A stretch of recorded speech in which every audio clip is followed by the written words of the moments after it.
you're drowning. There's been a whole lot of trying, whole lot of crying, whole lot of telling me I should be dying or be like you, but I don't wanna be like you. There's been a whole lot of trying, whole lot of crying, whole lot of telling me I should be dying or be like you, but I don't wanna be like you. Cause I could do better. I could do, Tell the I could truth. do better. I could do better than that. And you should know better. You should know better. You should know better than that. You're telling me I should go places. You're telling me that I'm too lazy. You are the one that is going crazy. Yeah. Tell the truth. Cause you can't even hold your own, but you always know what's wrong with everyone else. How is that? You gonna have to call your friends, tell them that you're gonna be late, cause I'ma need you to explain. There's been a whole lot of trying, whole lot of crying, whole lot of telling me I should be dying or be like you, but I don't wanna be like you. There's been a whole lot of trying, whole lot of crying, whole lot of telling me I should be dying or be like you, but I don't wanna be like you. Cause I could do BS3 Network.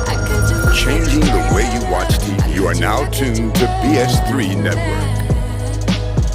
And you should know better. You should know better. BS3 Network is now on Roku TV under BS3 TV. Download today. I don't need your help. I don't need your help. You should help yourself. So yeah. I don't need your help. I don't need your help. You should help yourself. 'Cause there's been a whole lot of crying, whole lot of trying, whole lot of telling me I should be dying or be like you. I don't wanna be like you. There's been a whole lot of trying, whole lot of crying, whole lot of telling me I should be dying or be like you. I don't wanna be like you.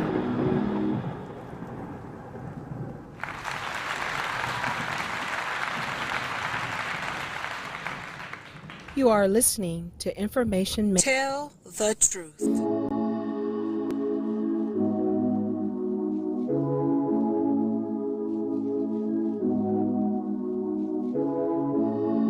Where you been and where you hiding? I know you're lying. Don't you try it, no. You really shouldn't play with fire. Put it out with water. But now you're drowning. There's been a whole lot of trying, whole lot of crying, whole lot of telling me I should be dying or be like you, but I don't wanna be like you. There's been a whole lot of trying, whole lot of crying, whole lot of telling me I should be dying or be like you, but I don't wanna be like you. Cause I could do better. I could do better. I could do better than that. And you should know better. You should know better. You should know better than that. You're telling me I should go places. You're telling me that I'm too lazy. You are the one that is going crazy. Yeah. Cause you can't even hold your own, but you always know what's wrong with everyone else. How is that? Information is power. Tell them that you're gonna be late, cause I'ma need you to explain. There's been a whole lot of trying, whole lot of crying, whole lot of telling me I should be dying or be like you, but I don't wanna be like you. There's been a whole lot of trying, whole lot of crying, whole lot of telling me I should be dying or be like you, but I don't wanna be like you. Cause I could do better. I could do better. I could do better. Tell the truth. And you should know better. You should know better. You should know better than that. I don't need your help. I don't need your help. You should help yourself. So yeah. I don't need your help. I don't need your help. You should It's been a whole lot of crying, a whole lot of trying, a whole lot of crying. I should be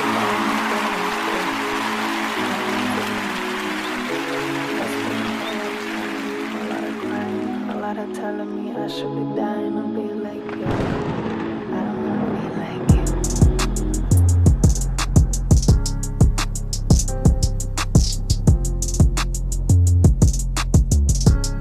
you. Information is power.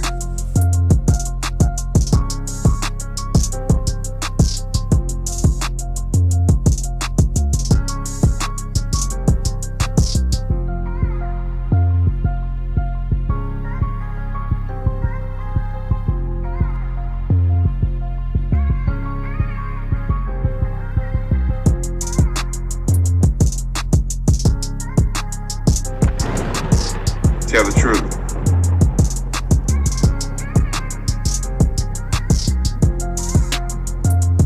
Tell the truth.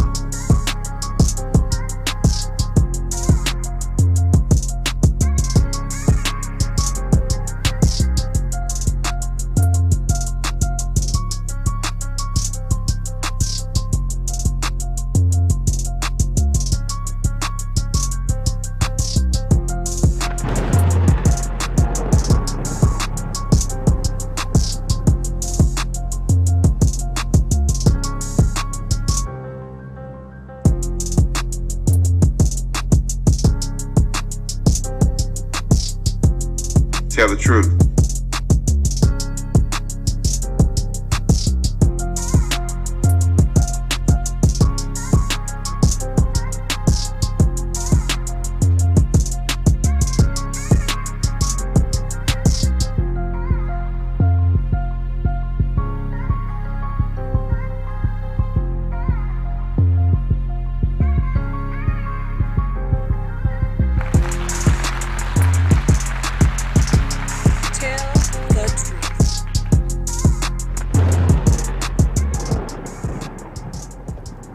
Tell the truth. What's up, everybody? This is the Information Man. Thank you for your patience. The show is live now. I know it's a playoff weekend. 49ers are playing Buffalo. So I'm going to get into this broadcast concisely as I possibly can. I want to thank everyone in the chat room that's here. One of the things I want to do that I should have done earlier, and let me see if I can punch this on. I'm going to click up my chat room. I'm going to click this on real quick. And I thank you. Now, I have a lot of video footage. Well, not a lot, but I have short clip video footage to show you that will pretty much answer a lot of your unanswered questions. A lot of people were questioning whether Ed Reed was being honest about cleaning up the campus.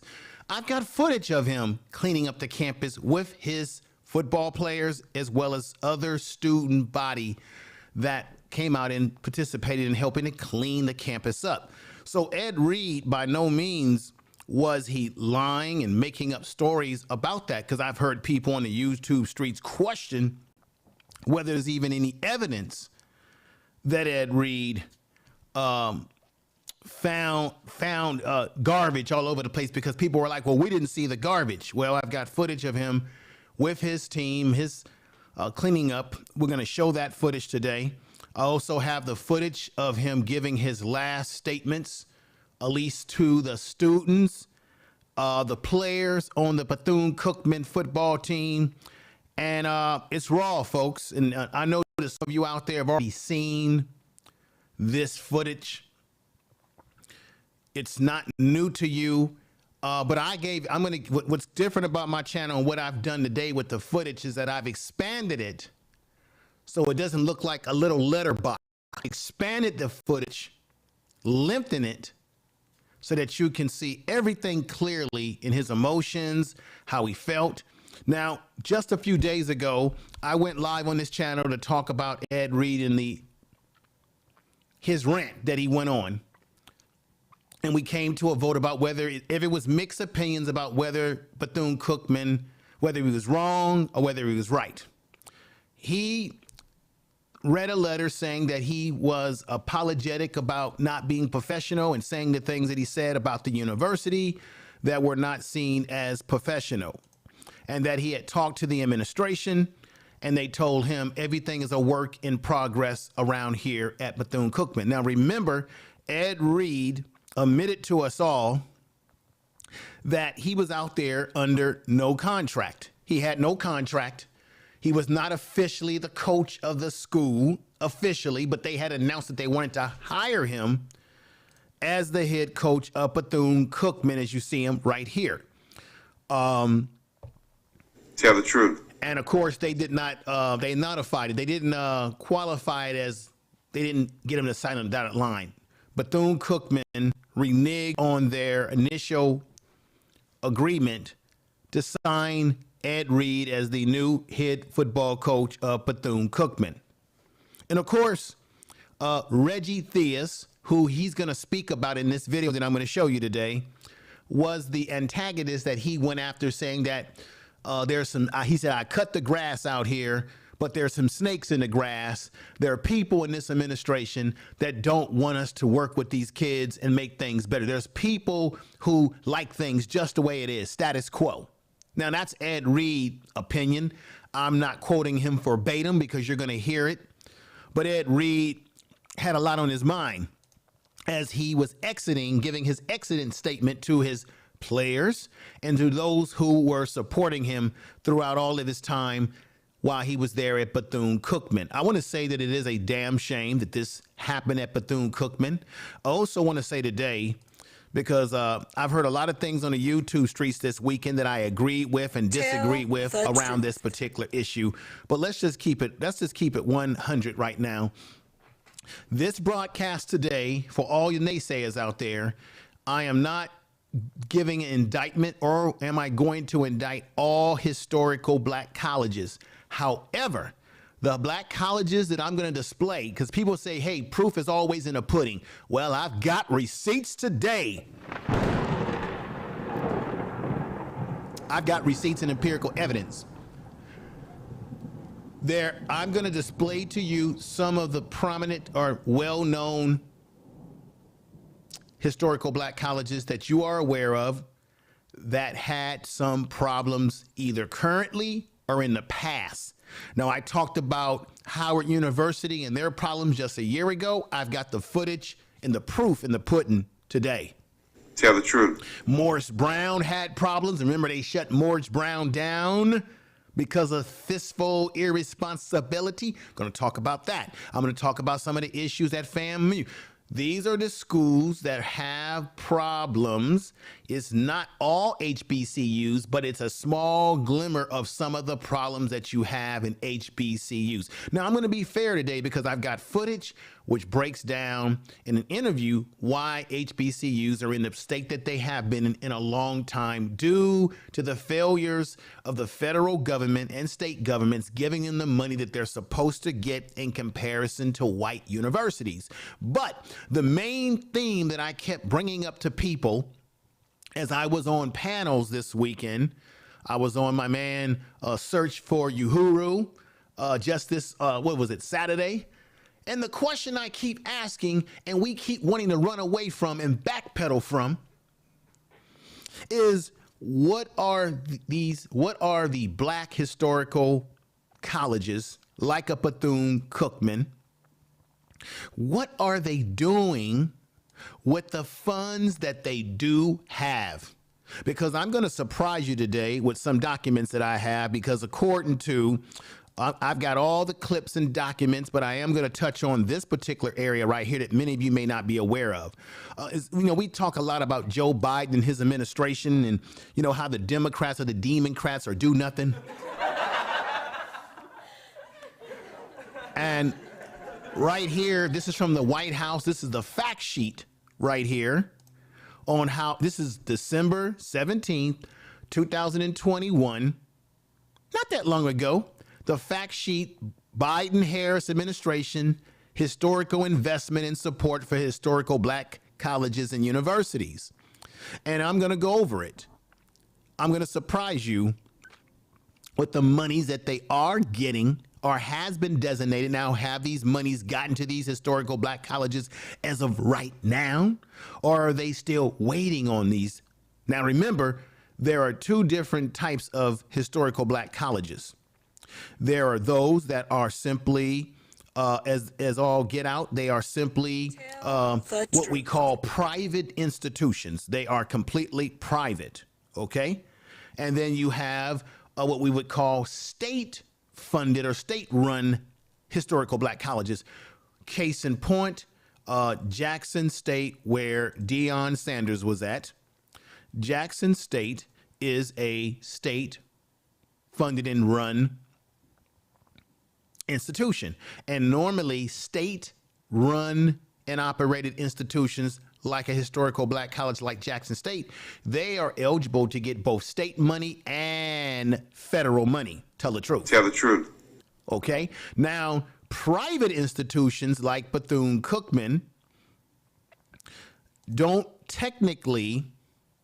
they're not technically eligible for what we would call, and I'm going to put this up here again, they wouldn't technically be eligible for federal money. However, I found out over this weekend that Bethune-Cookman was one of the universities, a private university, historical black college, that did receive federal money due to the virus that we had going on during that relief. Remember, Biden put out a relief package. So Bethune-Cookman did receive money under that package.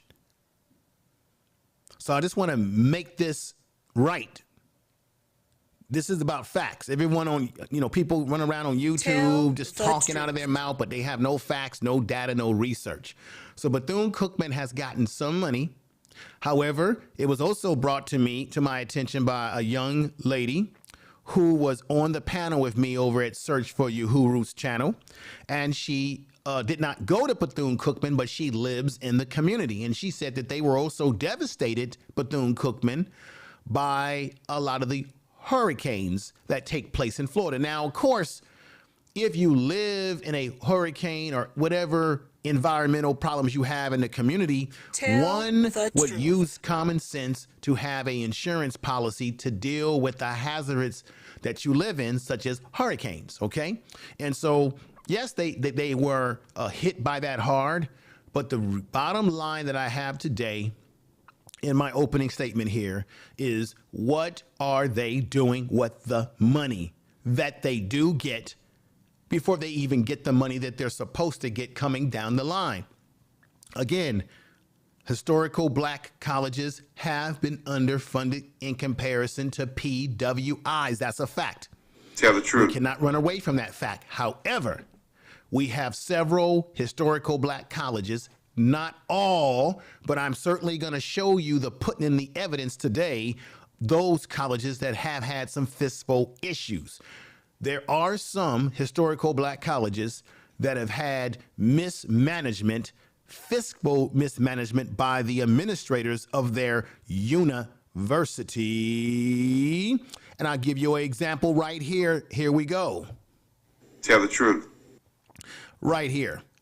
HBC president fired over alleged fraud, misuse of charity funds, walks away with nearly $1 million, which is supposed to be used for this university. This was at Texas Southern University. Announced that the firing of President Austin Lane, go look that up for yourself if you don't think I'm telling the truth here. Tell the truth. Texas Southern University announced the firing of President Austin Lane in February, officially removing him from the office shortly thereafter. This is a man who is a president of a historical black college, in this case, Texas Southern, gets charity money, $1 million, and he defrauds. He does what? What does he do again? What does he do again? He misuses charity funds, and he walks away and pockets for himself $1 million. Can I say million? Tell dollars. the truth. A damn shame. I'm not saying it's all presidents of these historical black colleges, because certainly in the PWIs you have fraudulent presidents, you have things that do go on. But this is the thing I'm going to say right now. I heard people this weekend talking about, well, the white universities have these problems. Guess what? I'm not concerned about I'm not concerned, excuse me, about white universities. White universities get a boatload of money. Whatever their problems are, they can afford to fix them, and they can fix them. Not concerned about them. See, we should stop measuring ourselves and saying when we do wrong, when the way we handle our universities and our institutions, we do ourselves a disservice to run around and say, well, the white universities do it too. No shit, they do it. But guess what? We're not white, we're black people, and we should be holding each other to a higher standard. I'm not worried about what they're doing. That's their problem. That's their communities. Their community needs to yell at them and tell them about fixing whatever their problems are. We're talking about black historical colleges. You can't conflate the two, because white colleges have the money and they have funding to fix their problems right away. We know historical black colleges are been underfunded, and sometimes they don't have the funding to get things done. But we also know that you have in some of our historical colleges presidents and individuals on the faculty that are misappropriating and mismanaging funds, period. You can't get away from that. And it's easy for us to sit up here and say, well, it ain't all historical black colleges. No, dud. We already know that. But the ones that have the problem, guess who gets affected? This is what's lost in this argument. It's our children who are the ones ultimately affected by this. Now, let me move on now, ladies and gentlemen. I thank you all that are in the chat room. Peace to you that are here, BS3 Network. DJ Chuck, I thank you for being here. Empress Goddess, thank you for being here. Jill's Chocolate Boutique, Young Peasy. Hey, Miss Davis is in the house. Alexi, what's going on, Miss Davis? And then we've got Michael Ross in the house here coming over. Honorable Angelina Nordstrom's. We got Brother Rob in the house, like the Avatar, brother. Thank you for coming over. And thank you, Just Andrea.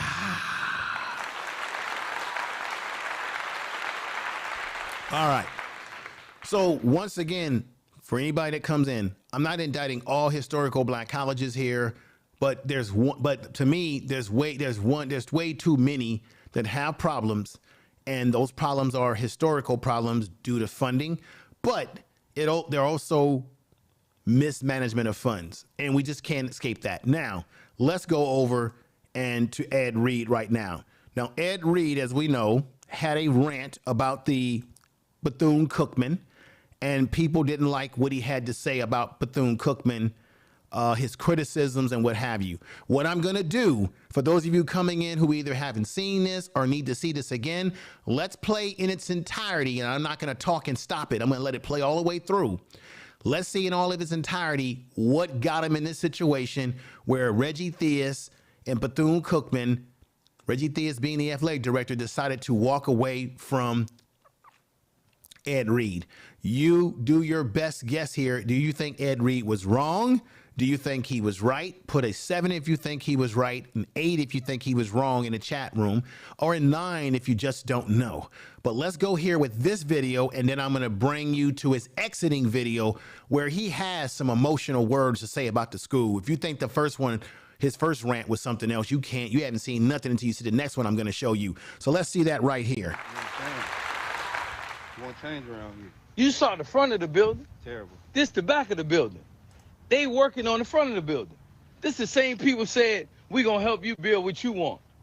How I'm gonna believe you, man? How I'm gonna believe them? Didn't I tell you I don't trust nobody? I'm coming over giving them the same passion and they smiling and laughing in my face. This shit ain't funny.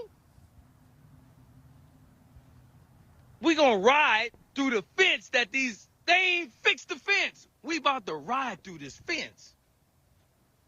This ain't even football side. This ain't even the football side.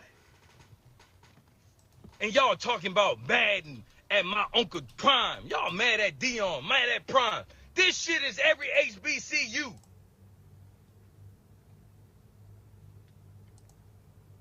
Bro, we riding through the fence. This is track, bro. This is track. This is what they practice on. It's a straightaway. This is intramural field. You can't practice on this. These kids got this to work with. Trash. Yeah, I'm showing it. At this point, I gotta show this shit. I'm not even the head coach. Congratulations. Man, I should go my ass home. I said I should. I ain't. It ain't happening.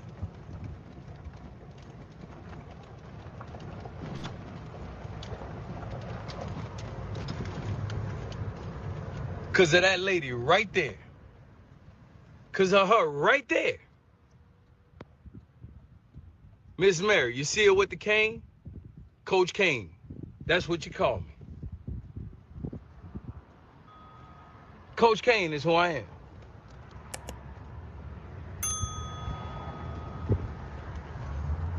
Don't cry. Do something. Y'all see these buildings right here? You see these buildings right here? Y'all see these buildings right here? This corner? Y'all see this right here? This here? This shit is abandoned right here. They're hoarding trash in this shit. All this right here is trash. From this corner all the way right here is trash. You understand me? Man, mutt your ass off here, man. What you talking about? I ain't mutting nobody. I'm trying to fix shit. What you doing? I told you somebody ain't gonna like it, bro. I told you somebody wasn't gonna like it. Do something about it, man. Come help us clean this shit up. I could have been mutting and showing shit. I chose not to. But now I'm out here walking with the football team, picking up trash. But I'm mutting us. Man, get out of here, man. I should leave. I'm not even under contract doing this. I'm mutting us? Man, get out of here, man. They mutt me. These motherfuckers ain't even clean my goddamn office when I got here. I'm mutting y'all? Get your ass, man. Come on, man. Come on, man. All this shit here was trash in front of me. Who you think got this shit cleared out? That building right there got trash in it. It's fucking trash. What are you talking about? I need no goddamn donors to come out and help out, because people just want money. That's why I don't fuck with social. All right, ladies and gentlemen, that was the first video that started the whole saga. And I think the other night when I went live and I asked you all, what do you think's going to happen to him? And sure enough, Reggie Theus, who used to be a NBA basketball player, who is the athletic director of Bethune-Cookman, got in contact with him and said that they would no longer need his services. We're talking about Bethune-Cookman University. I want to put this picture up here. Bethune-Cookman, it has a rich history and legacy. But one of the things that I heard people say to me that I thought was quite disturbing on so many levels is that, well, maybe he's lying. We haven't seen any evidence of him cleaning. We see him saying that he cleaned something, but we don't see the garbage. Maybe Ed Reed is telling a lie. Maybe he's not telling the truth. And I say shame on us for that, because if you want to see it, here it goes, ladies and gentlemen. This is why I'm the information man. We'll be out here now. We have volleyball, track, and basketball. We're all teaming up to pick up trash. And it's not just us around here. We want to make sure Daytona knows we need to stop littering. We need to have some pride about Daytona. But we're going to start right here at Bethune-Cookman with these Bethune men and women. And we're going to try and lead the way. Bigger than sports, I don't care if we lose every game. There'll be stand-up women and men before they leave this university. Tell the truth. Ladies and gentlemen, there is your evidence. He said he had players and also other students out there cleaning. Now, I don't know about you, but if I have a son and a daughter that goes to a historical black college, yes, we should keep our campus clean, just like we should keep our houses and apartments and all our belongings clean.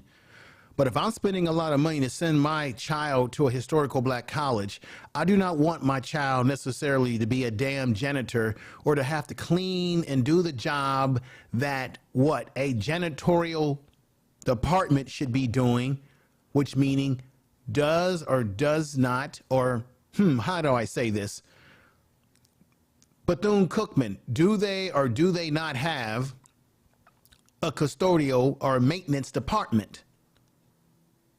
A cleanup crew to take care of this so that students don't have to do this cleaning, right? And then you have situations at Bethune-Cookman where players are washing their own uniforms. It's almost like you're supposed to be in college, but it's almost like you're in a high school environment, you see.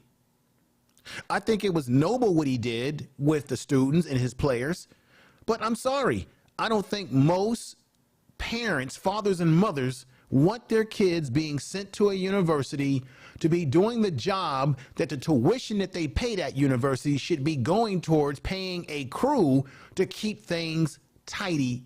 Okay, I don't care if there was a hurricane. There's no excuse for students to be doing something that a maintenance department should be doing or a janitorial department. I want you to see this again, because this is one of the things I heard people on YouTube saying, well, we ain't seen no evidence of Ed Reed cleaning or the students and the things that he talks about. See, we need to stop our talking and doing more research. That's why I'm the information man. Tell the It's truth. not just us around here. We want to make sure Daytona knows. We need to stop littering. We need to have some pride about Daytona. But we're going to start right here at Bethune-Cookman with these Bethune men and women. And we're going to try and lead the way. Bigger than sports, I don't care if we lose every game. There'll be stand-up women and men before they leave this university. All right. The truth. So that's one example of evidence that Ed Reed was being honest about the fact that he had his players out there as well as students. I didn't know he had students, but I knew he had other football players on his team. But the fact that he had students out there, I'm going to say it again. That was the evidence. This is for you all out there, you naysayers who question whether he was telling the truth, that he didn't do anything, that he did do something. And that's just what he showed you. I'm pretty sure they were doing other things that never got on footage. Now, this is what happened. Let me break this down. Bethune-Cookman wanted Ed Reed to come before the public and withdraw his name for a candidacy to be the head coach at Bethune-Cookman. They wanted him to concede so that it would look like they didn't fire him, that he stepped down. They wanted to give this illusion, and Ed Reed shattered all of that in what you're about to hear now, where he said, no, folks, I didn't step down. I didn't let you down. Matter of fact, I'm not taking my name off the list. They don't want me here. There's some snakes in the grass, he said, as we've been cutting grass here. And that they don't want us to work with you. He admitted that maybe he was moving too fast in his expectations and his goals and strategies to make things better at the university, particularly for the football program. You're going to hear that. And of course, he didn't have great words to say about Reggie Theus, the athletic director, who nailed him on the contract. So they didn't even sign him to a contract. But the thing I want to say to you all right now is when Ed Reed was on campus trying to clean things up, according to his, from his worldview on the campus, I'm wondering for the life of me, why didn't they not already give him a contract prior to him going on there and doing all of that? And then you can make an argument that Ed Reed really had no obligation to go on that campus and to clean up in the first place because he wasn't under contract. He had no obligation. Two, I understand that when Ed Reed went live on his Instagram, he made the university look really bad. It was an embarrassment to them, and Reggie Theus and the administration just couldn't handle it because it was their dirty laundry being laid out. And they just weren't going to accept this Negro, Ed Reed, putting out all their, we would say, dirty laundry. We're talking about Ed Reed here. They just weren't going to accept that. And as I said in the last video, black people in general, we have a hard time taking any type of criticism from one another or even a constructive critique. We can see it here on YouTube. You get on a panel, you give people constructive critique, or you try to correct them in their information that is false information, and they get all tightened in their little buns. You give them the correct information, you give them the data, you show them where you get the information at, and they still are tied up in their knots. And they still have a problem. Tell the truth. My argument is that we have not, as a people, we have not been conditioned to respect the authority of another black man or the authority of even a black woman or any black person in a position of authority. We have no respect for it. So you can make the argument that Ed Reed was disrespectful to the administration at Bethune-Cookman because he has no respect for authority, but then wait, right, for black authority. And you can make an inference that maybe the administration at Bethune-Cookman, because they don't have any respect for a black authority, they weren't going to give Ed Reed any respect because in the end of the day, we don't respect each other as a race, as a group of people, because there's a lot of self-hate going on, and we internalize that self-hate and we turn it on one another. So I think self-hate has a lot to do with this. And when you try to do critiques on what is this school doing right, what are they doing wrong, people get caught up in their draws. You see it on YouTube here. People have been talking about this on their channel. People who go to historical black colleges are getting upset because they don't want the negativity to make them look bad. My question is, if you don't want negativity or you don't want these things to make you look bad, then you must stand out, act out to fix the problems in your university. Once again, we're not talking about all HBCUs. We're talking about those that have these problems systematically, that need help. They need black people, us, to support them. They need the money that they're supposed to get from the federal government and from the state government, depending on whether they're private or they are a state-run institution. But I'm going to tell you right now, I draw the blame in a conclusion to this to the black administrators, whether it be male or female, doesn't matter. The administrators are the ones where the buck stops with them. And I'm going to tell you something.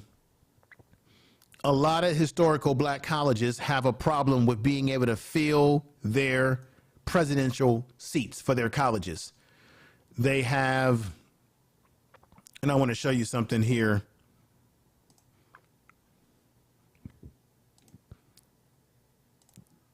I was reading, ladies and gentlemen,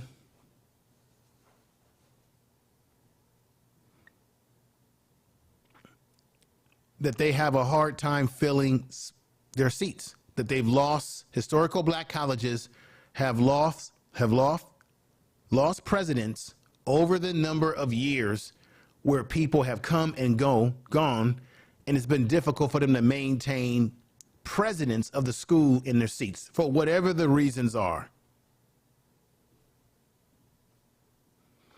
And I want to put this up here right now. However, in 2018, Government Accountability Office, the GAO, reports revealed that HBCUs continue to face challenges in securing finances to undertake needed capital projects. These colleges may be unable to make the campus improvements necessary to attract and retain students potentially, and they jeopardize their long-term sustainability.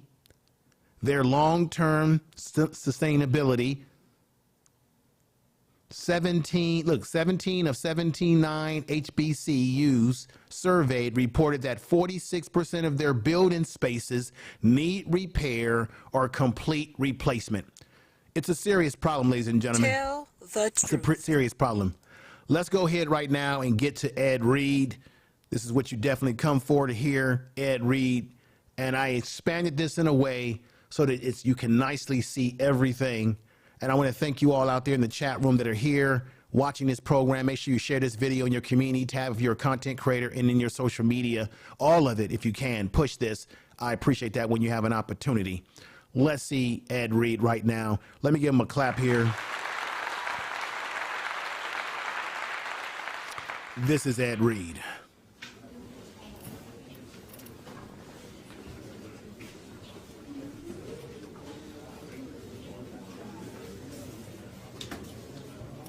Tell the truth. Good morning.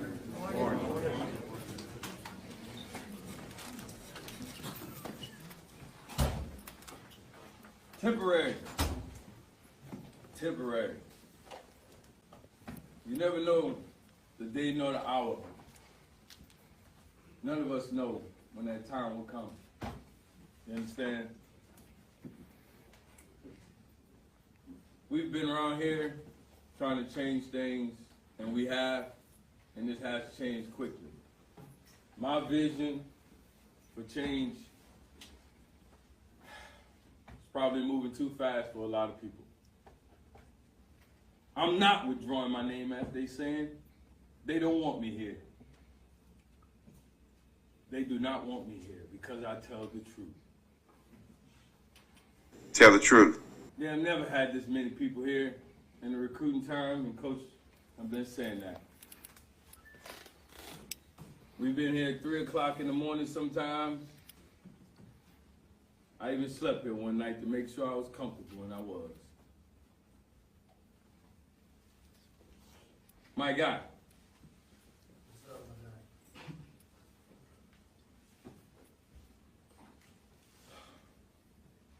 This hurt.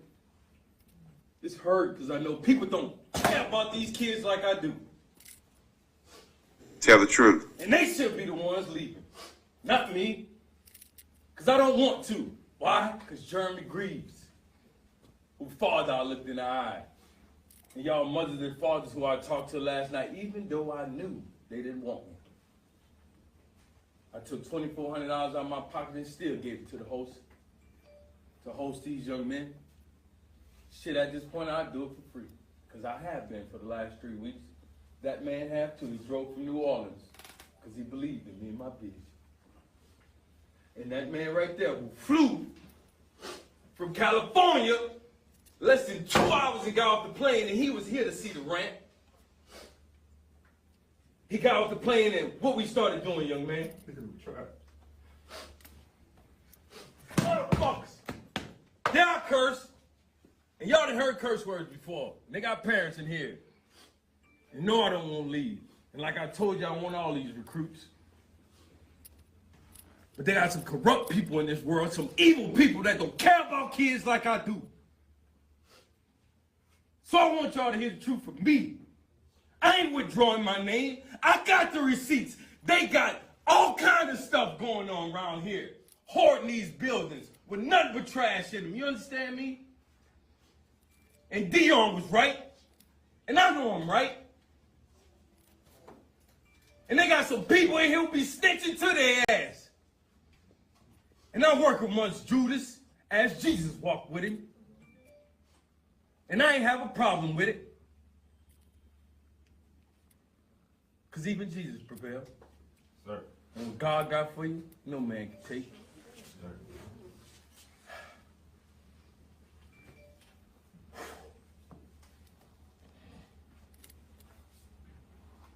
I told these young men, I don't care who we play, because I don't. My nephew was transferred here. My nephew right there. They want me to leave my nephew here. Am I lying now? No, sir. He been getting a bad break at Southern. Some evil people, man, that don't care about your kids. But I was here because I wanted them all, like I told y'all last night, and I still do. And if somebody gave me a job, they all could come. Probably won't happen. But I'll tell y'all this. My brother died 11 years ago around this time, and we buried him. And I was in the NFL in the cold tub icing when I found out. And I didn't go home. I played the game on Sunday because that's what he would want me to do. Just like I want y'all to keep going, regardless of what happens today. Young men, that's what I've been telling y'all. Right? Yes, sir. Is that right? Yes, sir. Pick up trash tomorrow because that's what we would do, right? Yes, sir. Yes, sir. We was gonna do it anyway, right? Yes, sir. Jaden, where you at? What you said, Jaden, last Sunday?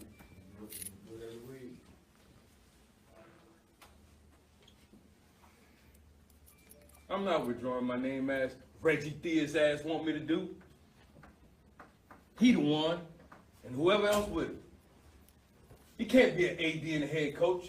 It's impossible. I worked at the University of Miami for 3 years and I saw it. Talk to me. And I know. Yeah, we in there live right now. You understand? Hang up the phone, Ro. We in there live right now. Ro! Yeah, it's Prime. He okay, dog. Yeah. Y'all understand what I'm saying? It's bigger than football. Teaching these young men about life. They ain't seen the play yet. We don't even have a practice field. Less than a week we've cleared this land y'all see over here. Less than a week. Because a man came from Baltimore who saw me come into his neighborhood when I was a rookie, talked to his neighborhood, his mom strung out on drugs, his daddy not in his life, and I talked to them and he said, I'm here for you. What do you need? I don't want to hear about all the bull. And I talked to him and I took him over there and he met him. He walked out there, my new best friend. He said, man, you don't even know me. His whole demeanor changed when he got back to me. He said, hey, you were right. I said, yeah, we cut that little piece of grass and them snakes showed. And I ain't talking about the rattlers. Bigger than football, mom and dad. We still have kids showing up today for the recruit weekend. We got kids showing up tomorrow. They told me to cancel it and y'all was getting off the plane. Where they do that at? That's a damn shame. I'm not withdrawing my name. Sis, read the quote. Read the email, sis. Read the email, sis. Bethune-Cookman University has announced that Reed has withdrawn his name from consideration to become the next head football coach at the university. That was just one of the drafts, not the... It's not happening. I ain't withdraw my name. Y'all saw me last night. Did I sound like I was leaving? Did I sound like this was a problem, like y'all, like I was getting fired or something? Like y'all got me in here lying to these people, man. And I wasn't lying. I was just telling y'all what was real. I got a 14-year-old son who I had to call this morning. He in Atlanta. He had a game, a banquet. I just missed it. I'm sacrificing my own money for these young men. Just last night. Tell the truth. Good time. And I'm still looking after him. Dante, where you at? Dante Drew, where you at? You lost your wallet, huh? Guess who got it? Your coach. I found it. Ain't that something? Get a young man his wallet and his money and everything in it. Glad you're using protection, too.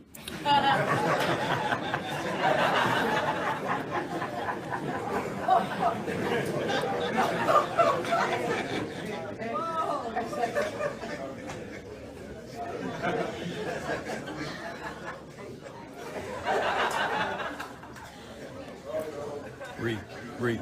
I just sat, stood, grew up in the eye of the hurricane for a long time. If you know anything about a hurricane, right in the eye is calm. Even in this moment, I'm good. But I hurt for these young men. That's what I hurt for. That's what the tears are for. Because I know what we've been working on. So much more than football. I camped for 20 years. I've been doing this, working with kids. CT done it together, and his kid is being recruited now. Tell the truth. I had to tell y'all all together.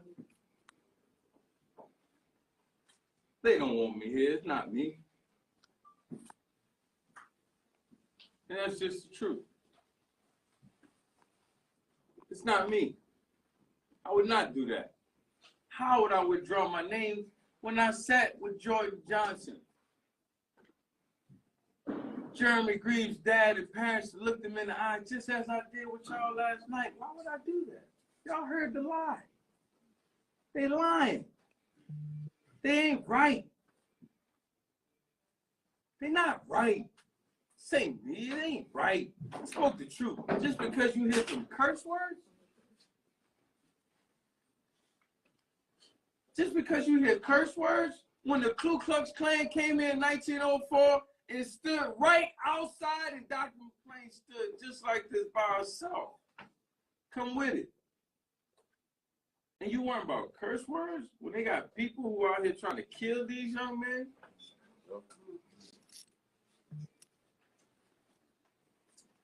No, it ain't me. I knew I wasn't wrong. I ain't care what nobody said. Still don't. I had the best of friends calling me, bro, you can't do that. Man, get off my phone. You with them.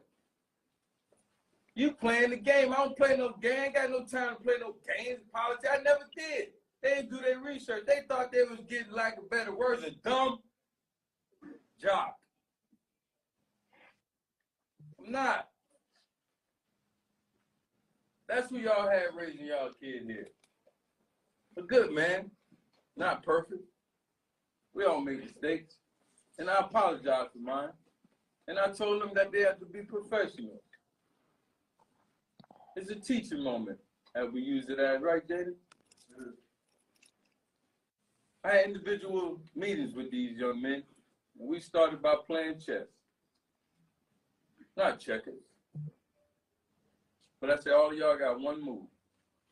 Y'all got to learn to work together. It's chess, young man. They not even playing checkers. They don't care. They don't care.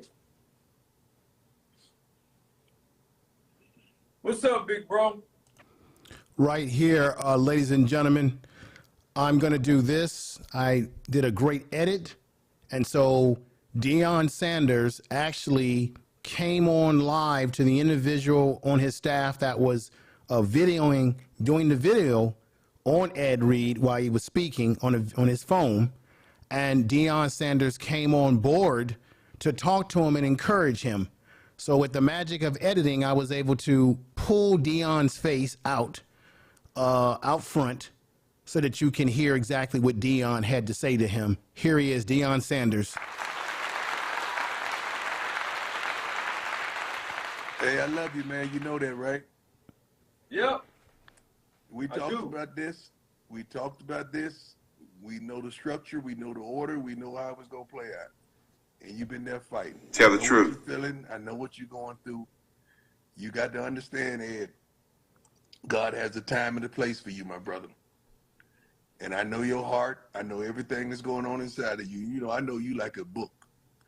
And I know how you feel about them kids, and I know you do not want to leave those kids. So I'm praying for you right now, man, because this is going to be the toughest thing you ever had to do in your life. Sometimes, Ed, you got to walk away, my brother. I know it's Tell the tough. truth. I know you don't want to hear it. But sometimes in life, we got to walk away. You already know, big bro. I You didn't let nobody down, Ed. You didn't let them kids down. You did what you was called to do, and you tried your best. Thank you, big brother. I love you, man. I'm here. I will be on the next flight if you need me. You know that. Nah, you good. You handle your business. You know that. I'll give you a call. Please. Hey, you know what God wants from you, man, and be that. Don't let them provoke you, my brother. I love you, man. Bro. All right. Coach Prime, everybody. I really do appreciate y'all time, taking the time to come, hearing me out.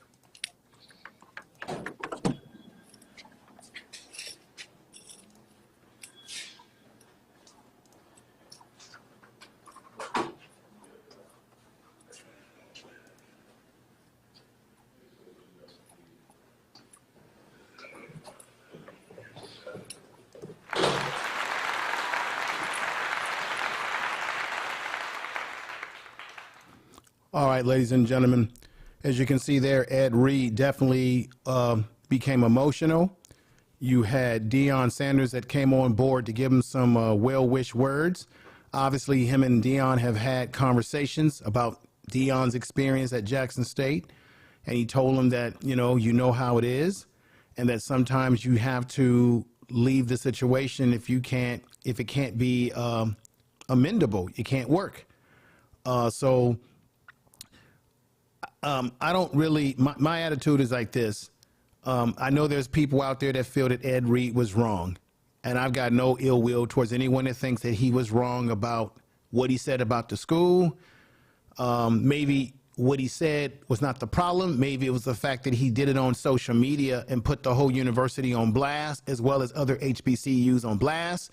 And maybe the mature thing would have been to go behind closed doors and talk to the administration about the things that he was noticing and he was seeing, so that it didn't become this this big news story and blowout over social media as we're doing right now.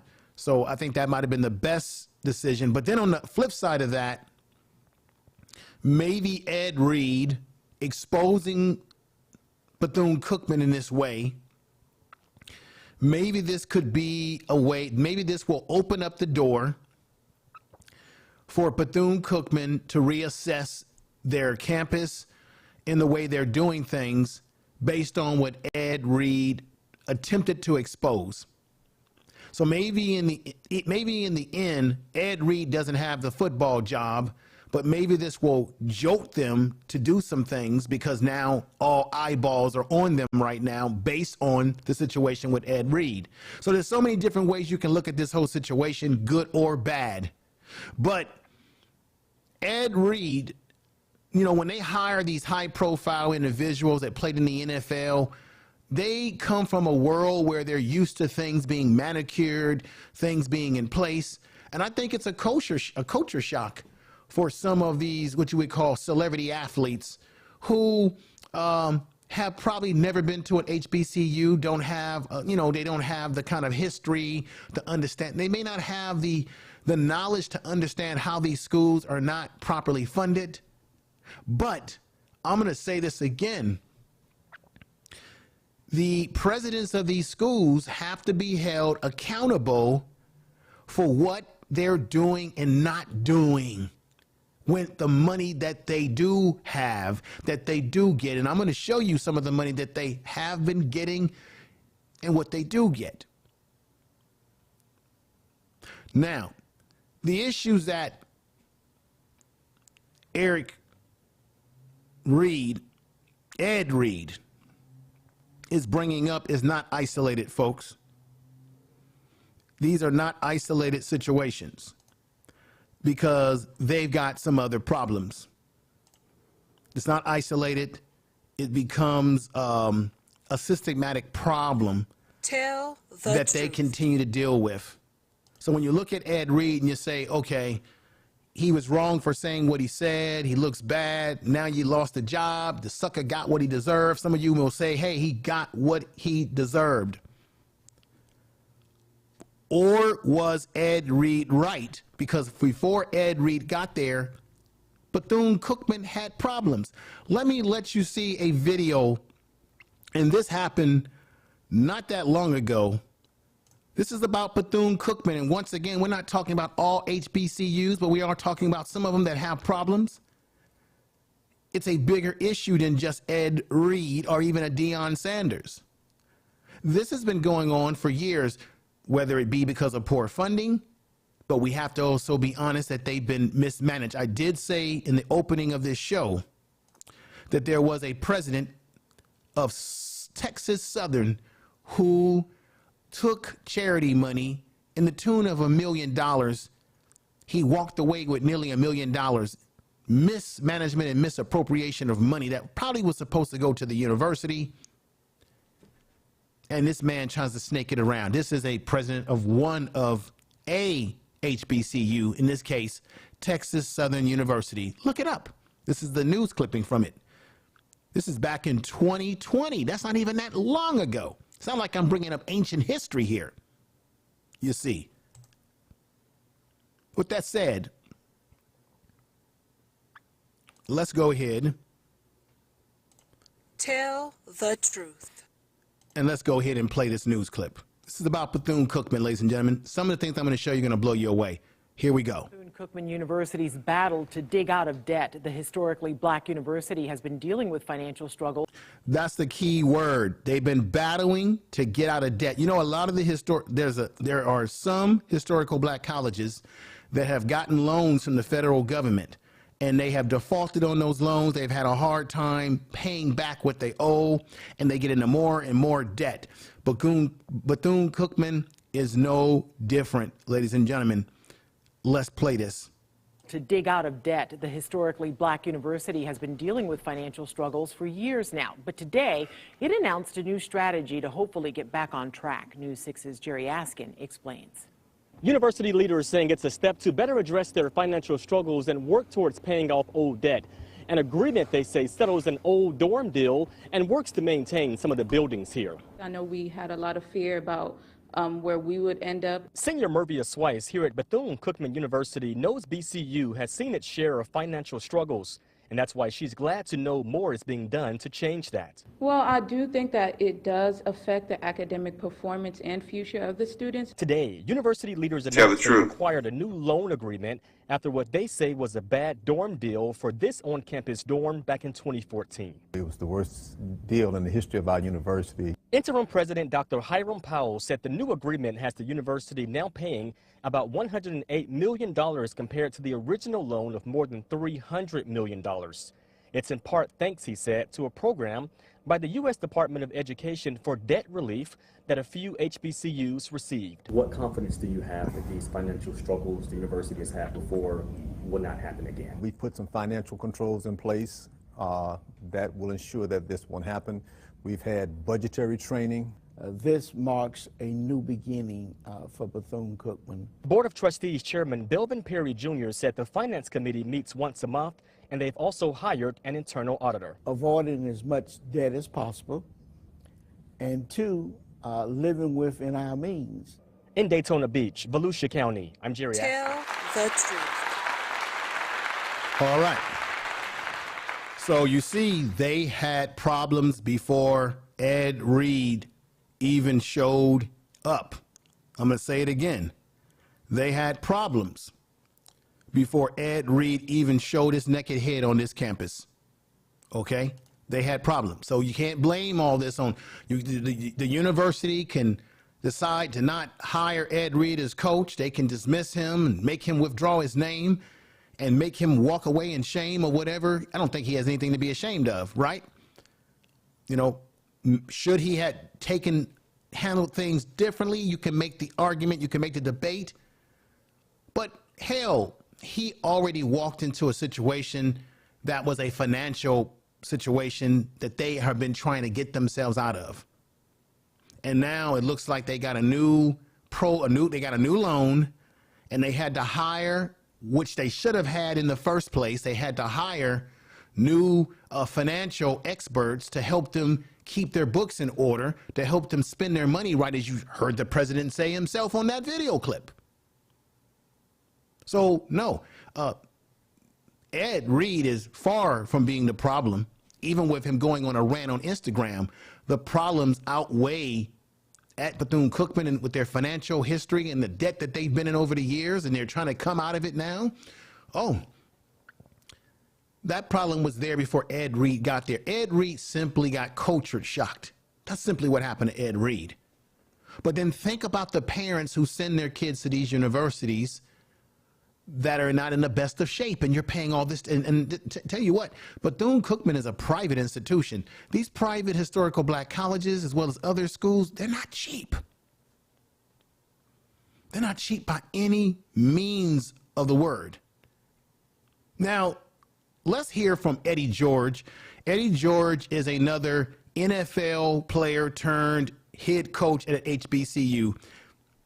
He's the head coach at Tennessee State, a historical black college. See, this is not isolated to just Ed Reed or even Deion Sanders. This is an issue, and people are talking about it. Here is Tennessee State's head coach Eddie George, who played for the Tennessee Titans. Football player, played his college football at Ohio State. Was a hell of a football player. But let's hear what he has to say about this. I think he was honest and frank. He does talk about the fact that the schools are underfunded, but he also mentions the fact that they should actually figure out how to work with the money that they do have. Are they fiscally responsible with the money that they do have? Let's hear him right now. And the bigger issue, you know, the school is fighting is the money that's owed to them from the land grant money that's been owed to them for the last 50 years. And that's something that can be a huge shot in the arm for our institution. And we have to be responsible enough to then take that money and put it toward infrastructure, put it toward new buildings, put it toward a robust endowment that can continue to build, to grow, and to set up other funds that's going to deal with the maintenance and the everyday use for our student athletes, and to bring in the talent and teachers where we're well staffed. So there's an opportunity there. Tennessee State has the bones to be a really, I mean, it's a great institution, but now it's time to go from good to great, to eminence, to being exceptionally great with those opportunities, with those funds, and so forth. So that's what I'm fighting for right now.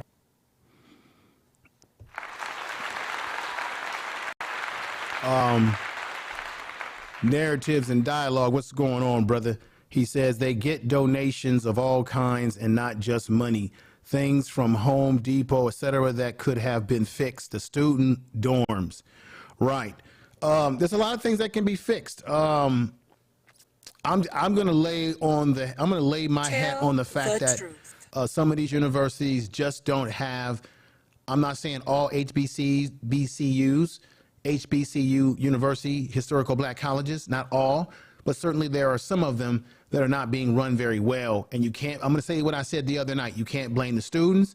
You can't blame the teachers who teach the kids in the classroom, the students in the classroom who have nothing to do with the money. You have to blame the faculty from the president and those individuals who handle the money. You have to blame the institution for not hiring proper financial advisors, proper accountants to account for the money and focus on the most important thing that you could do for these students besides just giving them an education, which is making sure that the infrastructure is up to code. You can't have our kids sleeping in dormitories with roaches and rats and water pipes busting and having them sleep outside. Oh, I've got something for you there.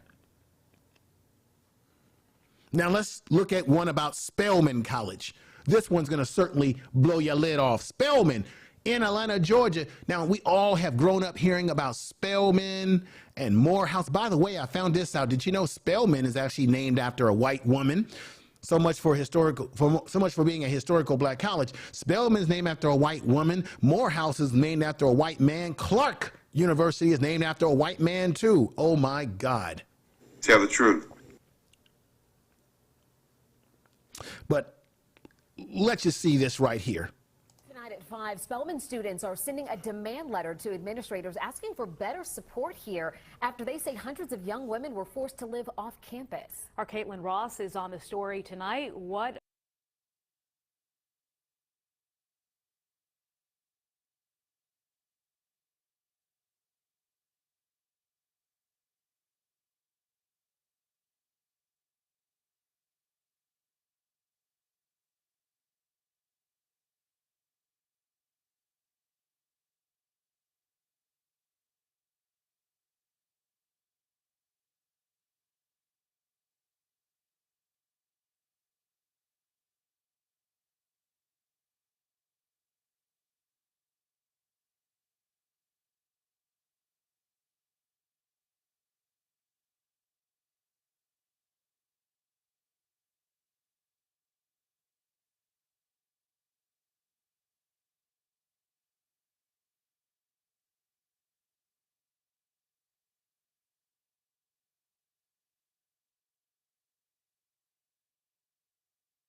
after they say hundreds of young women were forced to live off campus. Our Caitlin Ross is on the story tonight. What are these ladies saying, Caitlin? Well, Sheila and Jennifer, there's a lot of frustration here. The students say they cannot afford to live off campus. And we looked up the prices. According to Rent Cafe, to get a 900 square foot apartment around this area, it costs about $1,600. And the students here say that's way out of their budget. Creates the stress, it creates the anxiety, it creates the mental health issues. Spelman senior Lorne Satchel says many of her classmates are struggling after they were forced to find off-campus housing just 2 months before school started. The students say administration sent a letter out to most sophomores, juniors, and seniors. Sorry about that. My mic's working now. Them there wasn't enough room to house them on campus. Thank you. Because of a larger than expected freshman class and less space due to the pandemic. Now, this is what I was trying to say when I had muted myself, unfortunately, and I'm sorry about that, ladies and gentlemen. I was saying, as I said on my last show, I'm sorry that I was muted and you couldn't hear me. On my last show about Ed Reed, I clearly said in that show, you do have historical black colleges. And of course, I'm not saying that PWI schools, white universities, don't sometimes have problems with their dorm space. But see, I'm not talking about white schools. I'm talking about black schools. I'm not concerned about white schools. We're talking about black schools. We should have higher standards when it comes to our own damn people. We should have enough respect for each other. You should not enroll students into your university if you don't have enough dormitory space to house them. So you shouldn't take their tuition money or their loan money, their grant money or their scholarship money and say, oh, okay, we got a dorm for you. And then when they get there, they find out they ain't got a damn dormitory. We should be honest with our black students, historical black colleges that have these problems. I'm not talking about all, but those that do. You should be honest and say to those students, hey, we can't promise you a bed because we don't have enough space. It's filled up. You'll have to figure out how to get lodging for yourself. And that's even tough, right? But you shouldn't have them travel all the way to your university where they don't know the landscape of the place. Have them thinking that they got a damn dorm, a Tory, and you overbooked it. I've heard this story way too many times with not just one university like Spelman. I've heard it in multiple historical black colleges that have had these problems. Not all, but some. And like I said, Spelman ain't no cheap university. You're paying this tuition.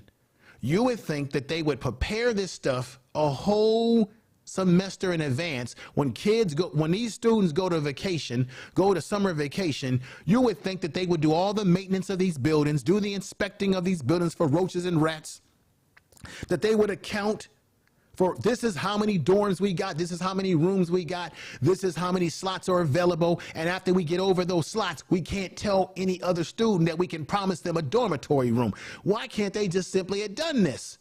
Instead, our kids go to these schools like a Spelman, and they have to deal with this type of buffoonery.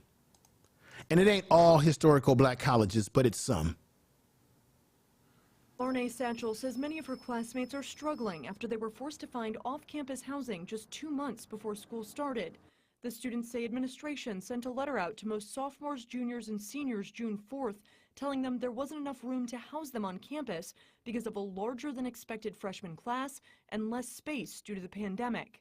A lot of students are facing stress and anxiety from not knowing where their next meal will come from, not knowing if they'll be able to afford it, having to choose between living and having our basic needs and paying tuition. Students tell us they had to scramble to find a place to live, and they didn't get much support from Spelman. So many of us were unfamiliar with the Atlanta area and uncomfortable with moving into a metropolitan city. It was difficult for a lot of students to find housing, but also to find housing that fit their financial burdens. Taylor Dews teamed up with her classmates to send a demand letter to Spelman administrators, asking the school to provide a monthly transportation stipend for students, a lower cost meal plan, free on-campus COVID testing, expanded virtual learning options, and technology resources like laptops. We love our institution, we want to protect it, but we also want to hold it to the highest esteem as Spelman holds us as students to the highest esteem. The students sent that letter to administration this morning. So far, the administration has not responded to the students or given 11 Alive a comment on the situation. As you can see there, ladies and gentlemen, the students sent the administration at Spelman letters of their concern, and according to the news down there in Atlanta, at that time, they didn't respond to the news program's request. And the whole thing is a shame, okay? These are just examples. I'm not saying it's all historical black colleges, but Spelman is a prominent one, and this is a problem. It has been a problem in some of our universities. Now, let you see the next one. This is about FAMU, a university in Florida. They had some issues with their housing as well. Check this out. Headaches for FAMU students, the school relocating hundreds from an on-campus apartment to hotels across Tallahassee. Thanks for joining us tonight at 5:30. I'm Ben Kaplan. Abby has a night off. The reason for the exodus, a pest problem that they haven't been able to get under control. The school now saying a major fumigation is needed. Our Jacob Murphy looking into this for us tonight, talking with students and school leadership. And Jacob, tell us why this is happening now. Yeah, Ben, I'm told by the housing director that when students moved into Palmetto Street Phase 3 apartments 11 days ago, they received a few roach complaints. Exterminators tried to fix the problem, but the reports only multiplied from there. I'm told a number of factors led officials to notifying students yesterday that they need to move out today and could be be gone for up to a week. That tight turnaround not sitting well with some students I spoke with, one moving almost all her stuff into storage. It looked like the end of the school year when I was out at the parking lot today with a number of students taking items out of dorms this afternoon. The housing director not sugarcoating this, saying it's not a perfect situation, but will hopefully nip the problem in the bud. We were totally unprepared. There are freshmen who live here who don't have a car, and we just got dropped off last week by most of our parents. Some people like me who are from out of state, totally not prepared for something like this. We understand their frustration, that in an ideal world, this is not how we would handle it. But, you know, we want to resolve the issue so that they don't continue to deal with the pest control issue. We want to get it resolved, and we want to get it done so that they can have a smooth rest of the semester. Now, I should say the school is offering shuttles to and from the hotels, which will be located along Appalachia Parkway and North Monroe Street. Those students will also get access to a free meal plan and extra security at those hotels for up to a week. I'm told in addition to fumigation, crews will also bait each room. The school will then have a walkthrough of each apartment before giving the all clear. Again, the hope is to have students back by next Thursday. We'll keep our viewers. Tell the truth. So, as you can see, there's some serious problems at this institution down in FAMU. Let me read this to you. Tallahassee, Florida, here's what comes with being a football player at Florida A&M. This is another university, Florida A&M University, getting booted from the dorms during training camp and sleeping in your car. These are football players that play for Florida A&M University saying that they got booted from their dorms during their training camp. And some of them even had to sleep in their cars. Bad or uncertain advice from overwhelmed staff. So they were talking about, and I'm going to show you the article that this comes from in just a moment here. You can look this up. This is Tallahassee, Florida. Texas A&M football players were dealing with being pushed out of their dorms, sleeping in their cars, dealing with uncertainty, advice from the overwhelmed staff at the university, what classes to sign up for, months-long waiting for scholarship checks that cover their meals and rent. You know what? I've heard of this sort of stuff before, where you have kids who come into school and they're waiting on their scholarship check, their money that they need to feed themselves, to get their books. There's a delay. I have heard of these things happening. Once again, I'm not saying this doesn't happen in all HBCUs, but it has happened to some. And this sort of stuff does happen in PWIs as well, where there's a delay on your check. It doesn't happen a lot, but I do remember when I was in college this happening to a few people. But I do hear about this happening quite a bit in our historical black colleges. Not all black colleges, but there's certainly some who have had these problems. That's why I put this up here for you to see. Another thing related to the foot. Now, here's another one. Here's another. This is at FAMU. The view from the beaches at Florida A&M. This is another one from FAMU. That other one was FAMU as well. Briggs Memorial Stadium in Tallahassee, September 8th. Underfunding at many historical black colleges and university leaves schools, including Florida A&M, in a bind. Football players protested mismanagement and dysfunction in FAMU's athletic department. New York Times, Malcolm Jackson wrote this article. This was in New York Times. This is FAMU in Florida, Tallahassee, Florida, where football players were protesting and felt that the athletic department were mismanaging funds, mismanagement and dysfunctional. This is their own football players at FAMU. This happened at FAMU at one point in time. Now, you say, well, you talk about a long time ago. No, it says up there right behind you, September 16, 2022. Ladies and gentlemen, that was just this past September of last year. So I'm not bringing up old stuff. Now, here's one that you need to hear. Remember Remember I talked about this in my last live stream about Ed Reed, and I said that Howard University was going through a lot of problems with mold in their dorms and roaches and rats and all sort of things. And you had kids, you had college students at Howard, our kids, black students, sleeping outside in tents, dealing with all types of elements. It was a shame. And the university ain't cheap. Y'all think I was playing about that? That happened not too long ago. Let me let you see this right here. Howard University reaches agreement with students protesting over mold rodent problems. Do you know that students, black students, had to literally protest, put on a demonstration to get those Negroes at Howard University, the administration, to do the right thing? Okay, how many of you in the chat room remember this incident? Put a 7 in the chat room if you remember hearing about this or reading about this or watching some program about this, about a protest at Howard University in Washington, D.C. over poor dormitory conditions. And I got to be honest here, people are not going to like what I'm about to say right now. We got to keep this in mind. A lot of our historical black colleges are not always in the best communities. They're not always in the best community settings. If I'm not mistaken, because I've been to Howard, Howard University is not in the most the most safest or the most pristine neighborhood in Washington, D.C. But that's still no excuse to do what you need to be doing for your students when you are getting some funding. And I'm going to show you what Howard University gets directly, that they get annually, for why this problem should not have been a problem. You would think that they would have done the right thing a whole months in advance before these students came to school and got this problem fixed. That's been going on and persisting.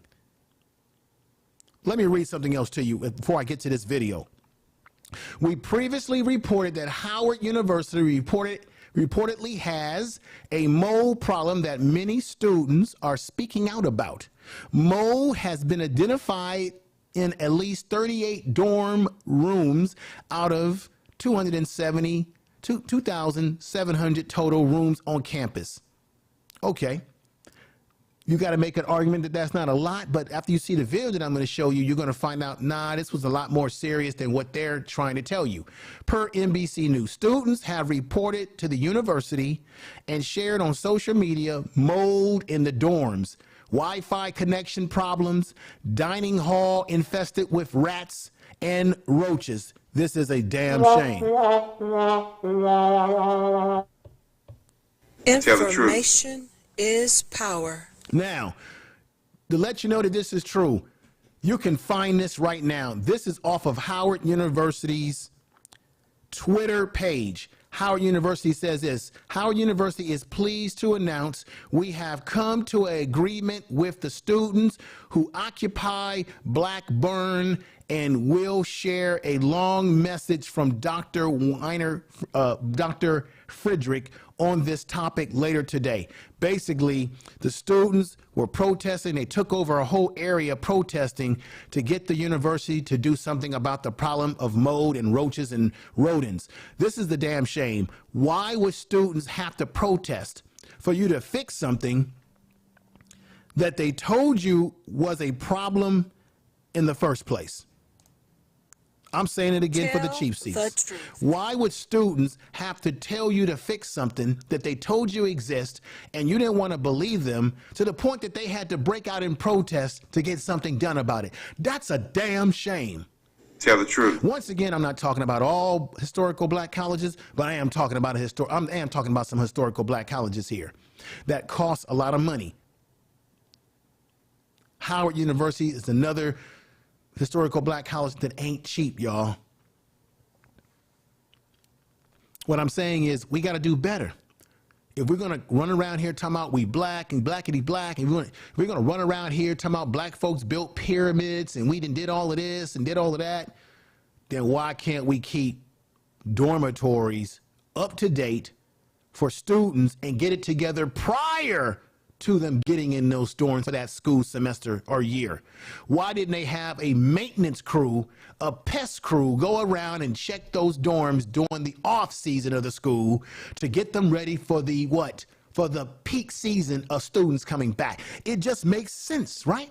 Tell the truth. It makes logical sense. But sometimes common sense is not always common.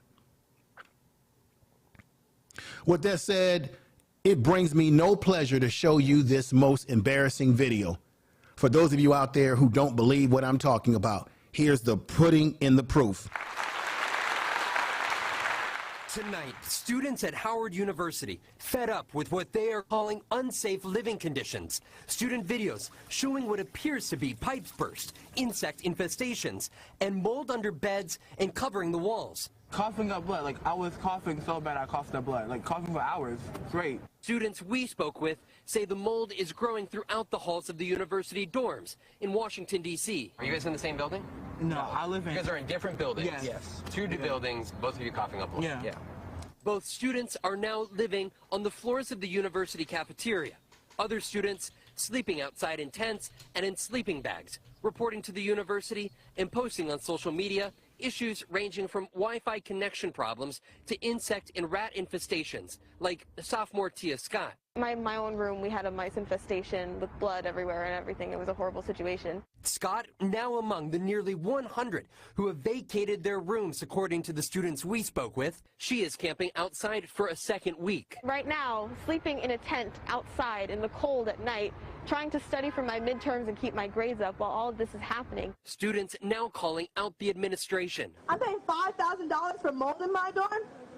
I'm paying $5,000 for rats. Even leaks in their dorm rooms. Tell the truth. How many students do you think then are exposed to this right now? Hundreds. NBC News could not confirm the number, but Howard University did not respond to our request for an interview today. Last week, the university issued a statement saying, in part, members of the administration have also toured and inspected every residence hall on campus and are addressing any documented facility issues directly with our third-party housing managers. The results of our inquiry Tell the truth. that the issues are not widespread. That hasn't been enough, though, to satisfy many students. Another one of those students, Tamira Kelly. She is a freshman from out of state. She says she has no family nearby or anywhere off campus to move. Most of my shoes in my closet, mold on my clothes, mold in our air vents, mold on my fan. There is mold everywhere. You were breathing mold. I was breathing in mold, and as someone with asthma and respiratory issues in general, that was terrifying. I couldn't stay in there. My parents didn't want me in there, so I had to get out of my room. Vaughn joins us now from Washington. Vaughn, we saw there in your report you have students sleeping in the cafeteria, students sleeping outside. The weather is starting to turn in that area. It's only going to get colder. It sounds like they've hit a breaking point. How long are they going to be sleeping in those conditions? Exactly. That's the question that these students have. We're talking about a second week for them between the cafeteria and outside here, but they said that they need answers from this administration. They said that they have requested a meeting with administrators, but have yet to get one. NBC News, we today reached out to those administrators requesting an interview. We ourselves have not heard back either, but this is the circumstances in which they said it is just as much of a necessity to be sleeping outdoors as it is a protest. And what this has become, these students who did not know each other before this, between going from midterms and classes, now are coming together discussing how they can best address this, because they don't believe particularly the situation around that mold has been addressed, and they said they're not prepared to go back to those dorms yet. Tell the truth. Let me go ahead and do something here. As you can see, it's definitely a serious problem, ladies and gentlemen. Somebody made some really good, there's some good comments being made in the chat room. Yes, it is generational wealth, Jackie. You made a very good point. She says, sadly, if you compare traditional white colleges and universities with traditional black ones, the absence of generational wealth among, it is a problem. And we also have to recognize that historical black colleges never have gotten the full funding that their white counterparts have gotten. But you also have to recognize that there are some of our historical black colleges with presidents and that have run amok with their mismanagement fiscally with funds that they do get. And I'm going to show you what they do get. Let me see right here. We got Sister the Just Rose Show says that's a shame. They should be paying her medical bill. Yeah, and ladies and gentlemen, if you think this happened a long time ago, it wasn't a long time ago. That happened at Howard University just a year ago. That was early last year. I think it happened, no. I think these problems happened in 2021, I want to say, or early 2022. Not that long ago. We're not talking about ancient history. We're not talking about 10, 20 years ago. We're talking within the years that we're living in or have lived in right now. We're talking about 21st century. This stuff is going on. Got to protest for a clean dorm. Yes, they had to protest to get their damn dorms fixed. Exactly. Narratives and Dialogue says they need to pull the money in the hands of black leaders who are going to do right. Shit, they're in Washington, D.C. They should be knowing better than that. What's just as sad as white media is conducting the interview. Yeah. Well, where's the black media at then, Deborah Guns? Where's our black media to investigate these things? Yeah, Jay Shine, it is embarrassing. It's very embarrassing to say the least. We got Eugene Stills in the house says that is dangerous. Yeah, it's all dangerous, sir. And keep this in mind. These historical black colleges ain't cheap. A lot of times people got to open up loans to go to these schools. These ain't no cheap universities. They not cheap. So what are they doing with the tuition money? And then I think somebody else in the chat room mentioned that Howard, that whole area is being gentrified. That's right. Thank you for reminding me that. That area that Howard University is surrounded by, which was not the best area, is being gentrified. You got white people moving in. And Howard University has been selling off some of their lots, some of their property, probably doing that because they need the money. But what are they doing with the federal money that they've been getting? I think Howard is a private university. Are they private or are they state? Somebody answer that for me in the chat room. But I think they are getting money from the feds. I think they are. We've got Superstar Bella says this was shameful, and they had Deborah Allen come in. Our kids just don't want to live like that in college, especially when you are paying. Yes, who wants to live like that? We got Blue Devil. So that's a VIP. Yeah, okay. Now, check this out. You just saw the video that I showed you about Howard University and the students protesting to get their administration to do the right thing. That in itself is a shame. Check this out. This is something you may not know. On top of all that Howard University gets, check this out.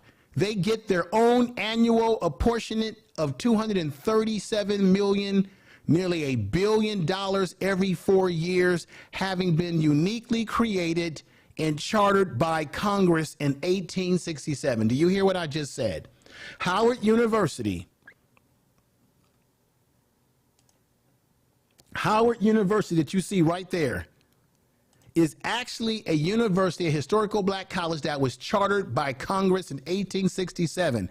And as a result of that, they get an annual of $237 million every 4 years. So what are they doing with that money? That's a lot of damn money every 4 years, on top of the money that they're getting from the federal government as well. So once again, my argument is, tell the truth. We know that historical black colleges have been underfunded across the board, but what are they doing with the money that they are getting? If you're getting $237 million every 4 years, what are you doing with that money? The first thing you should be doing is fixing your infrastructure.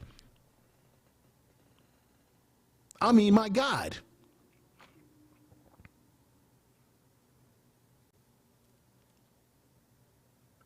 Let me show you something.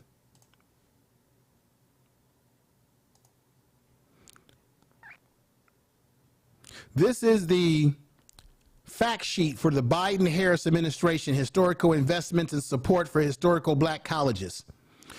Check this out. I want to go to the money. I want to bypass this and get to the money. Historical investments in historical black colleges. If you want to know the year of this, is the year 2021. Howard University was having these problems that I showed you on that video around that time, all right? Check this out. Now, the question is, did they get the money? What's going on? Historical investments in historical black colleges. Since January, the Biden-Harris administration has delivered a historical $5.8 billion, all right, in a cumulative investment in support for historical black colleges, which includes this. Remember his American Rescue Plan? The American Rescue Plan, President Biden's administration rescue plan and other pandemic relief has provided nearly $3.7 billion in relief funding to historical black colleges this year alone. That's 2021. They got that money just alone from the Department of Education, have helped HBCUs and their students migrate the negative impacts of the pandemic on students' educational, achievements. Now, check this out. Debit relief. The Department of Education discharged approximately $1.6 billion of a debit from loans provided to HBCUs. So the debt that the HBCUs themselves have occurred, they have been given $6.6 billion debt from loans provided to HBCUs capable to improvements through the Department of HBCU capital financing programs. So this is the capital improvement through Department of HBCU's capital financing program. The action results in debt relief to 45 HBCUs, 13 public institutions, 32 private institutions early this year. That was just in 2021, ladies and gentlemen. Discharging these debts has enabled these institutions to focus on resources and supporting students, faculty, and staff while recovering from the pandemic. Okay, then what did Howard do with that money? In other universities that are in that situation, because once again, it ain't all HBCUs, but it's some. Now, check this out. Grant funding. In July and August of 2021, the Department of Education awarded more than $500 million in grant funding to HBCUs for academic building and fiscal stability. For building and fiscal stability, ladies and gentlemen. That's what that $500 million was in just grant monies alone. Ensuring the continuing support for HBCUs through the Building Back Better Act. Now, President Biden Build Back Better Act will ensure, sustain, and investments in HBCUs and their students. These funds will help HBCUs address wide ranges of needs, including student financial aid, infrastructure. God knows they need their infrastructure to be fixed. Tell the truth. Upgrades in campus services. The act includes dedicated funds for HBCUs and the opportunity to compete for billions more. Ladies and gentlemen, I say again, what are they doing with the money? I'm going to say this again. What are they doing with the money that they do get? Again, what are they doing with the money that they do get, ladies and gentlemen? Here, financial support for HBCUs. Build Back Better provides $10 billion to HBCUs, tribal colleges and universities, and minority services institutions, MSI. Okay? Now, the building. This includes check this out. This includes a $6 billion increase in funding for existing grants that help HBCUs, TCUs, and MSI strengthen their academic, administrative, and fiscal capabilities, including by creating expanding educational programs, high demand fields such as STEM, computer science, nursing, all right, health, of which $2 billion is dedicated specifically for HBCUs. So $2 billion are specifically, and thank you, Brother Eugene Steele, for the super chat. I appreciate that. Thank you. I'm gonna read your super chat. Okay, Eugene Steele, Brother Eugene Steele has said this. Any learning institution, elementary, secondary, or post-secondary, should have and maintain environment conclusive to learning, students, especially college students, cannot study in unsatisfactory conditions. You're telling the truth. Tell the truth. So, ladies and gentlemen, you're hearing it from, this is what the Biden administration has given historical black college. Everybody was running around woofing about making all this big deal about Donald Trump and what he did, but I didn't hear about Donald Trump doing all of this kind of stuff. Now, according to their White House, this is the White House report. This ain't something that I just got off of some regular website. This is their report. $2 billion is dedicated specifically to HBCUs around fostering science, educational programs, STEM, computer science, okay? So what are they doing with the money that they do get? That's my whole point. Research and development. For research and development, Building Back Better includes a $4 billion to create new competitive research development programs specifically for HBCUs, TCUs, and MSIs at the Department of Education and the Department of Agriculture. These dollars will help HBCUs build their research capabilities and related to infrastructure. Now, check this out. Pell Grant. Under the Biden administration, they have increased Pell Grant for HBCU students. Pell Grants provide needed base grants to more than 6 million low and moderate income undergrad students. These grants are specifically critical to HBCU students, okay, 75% of whom rely on Pell Grants. Various 39% of all U.S. undergrad students. Build Back Better Act will increase the maximum Pell Grant awarded by $550 for students enrolled at public and private non-profit colleges, providing more money for HBCU students to pay for college. So if they're getting more money to pay for these colleges, which means ultimately that the historical black college is going to get more money because the government's going to give the students more grant money to be able to go to school there, that means that the historical black college will be getting more money in tuition. Once again, I'm going to say it again, what are they doing? What are they doing with the money that they do get, ladies and gentlemen? Tell the truth. If they're giving students more grant money, doubling it, and you just heard me play these historical black colleges are getting so many students enrolling in their classes to capacity that they can't even fill the dormitory space. What are they doing with the tuition money, the extra money that these students can give them now due to them getting grants? Why are they not using some of that money to get the maintenance on these campuses? Those campuses that have these problems, it's not all HBCUs, but it's certainly those that have these problems. What are they doing? That's a very logical question I'm asking here. Somebody's going to answer this.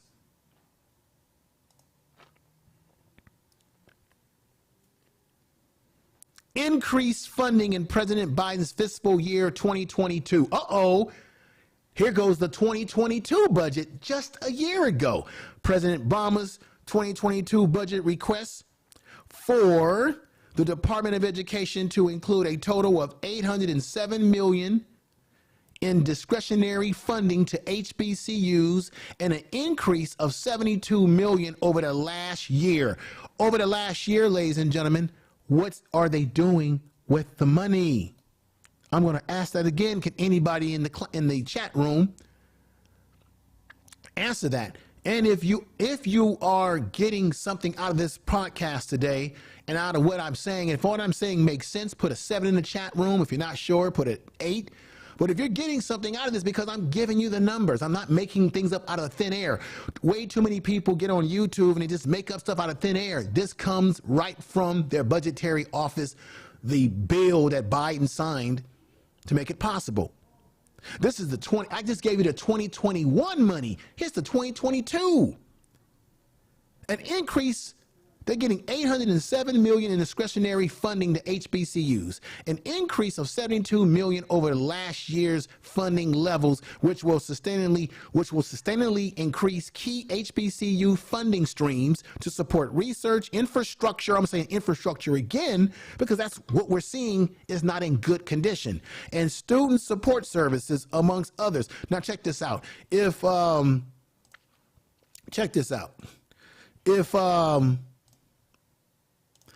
just sat up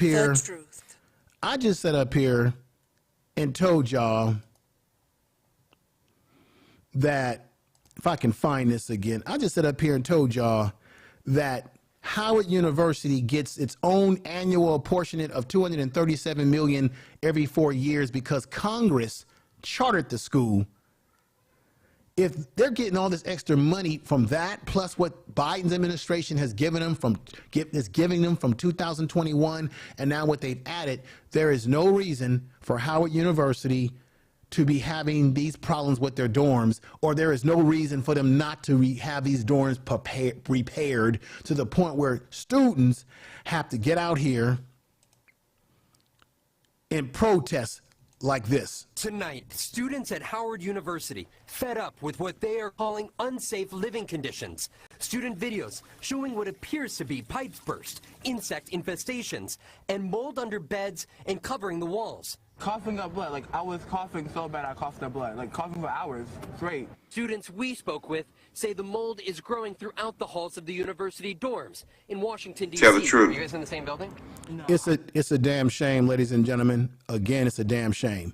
So they get the $807 million in discretionary funding, $72 million over the last year for funding levels for infrastructure and science programs. President Biden's budget request will raise a maximum of Pell Grants awards by another $400 on top of the funding provided by the Build Back Better Act for a total increase of $950 that can be used to support education at HBCUs. So I just gave you the raw numbers. If you want to see where most of this comes from, let me drop. See, I believe in having receipts.